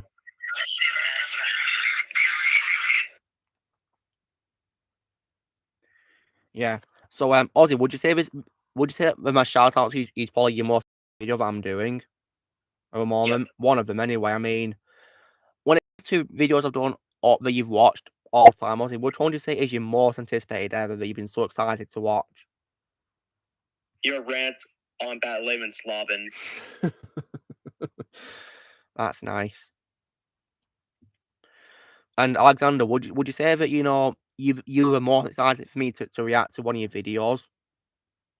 Yes. I mean, which one in particular did you want me to react to the most?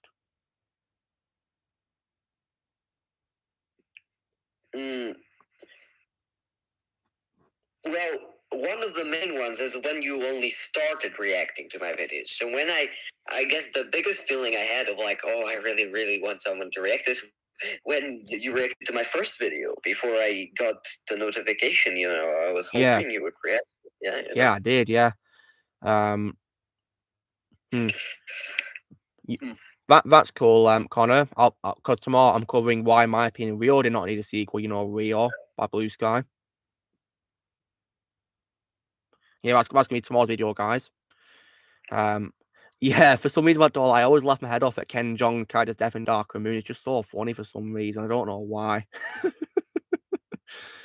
Yeah, it's really funny, to be honest. Yeah, really funny. I'm not sure what character that is. Who is that? It's, you know, the businessman who gets thrown out the window? Yes. Yeah, it's him. For some reason, I find his death funny. I didn't realize that was his death. I thought he was arrested. Oh, no, he fell to his death. Alexander, yeah, fell to his death. But for some reason, I just find it really funny where he's, like, screaming. I don't know why that's funny. I don't know. Are we talking about the guy on the TV? No, Jerry, played by Ken Jeong Alexander in Darker Moon. Oh, okay. Yeah. Oh, that's 3 hours, so yeah. Well, guys, that is the end of the stream. So that was really fun, weren't it? Yeah, really fun. So, yeah. It was really fun talking to you guys, and I'll see you all next week for a next stream. So, yeah. Yeah. So, you know, drill, guys. Be sure to give this video a like. Also, be sure to comments what you guys thought of tonight's stream. And also, please go subscribe to the special guest. The links in the description below. And also, as well, be sure to join Team Panel by pressing subscribe and movies in the future. If you'd like to remember, you can respond to these likes or the description, and we will see you all later. Right, see you guys. Take care. See ya.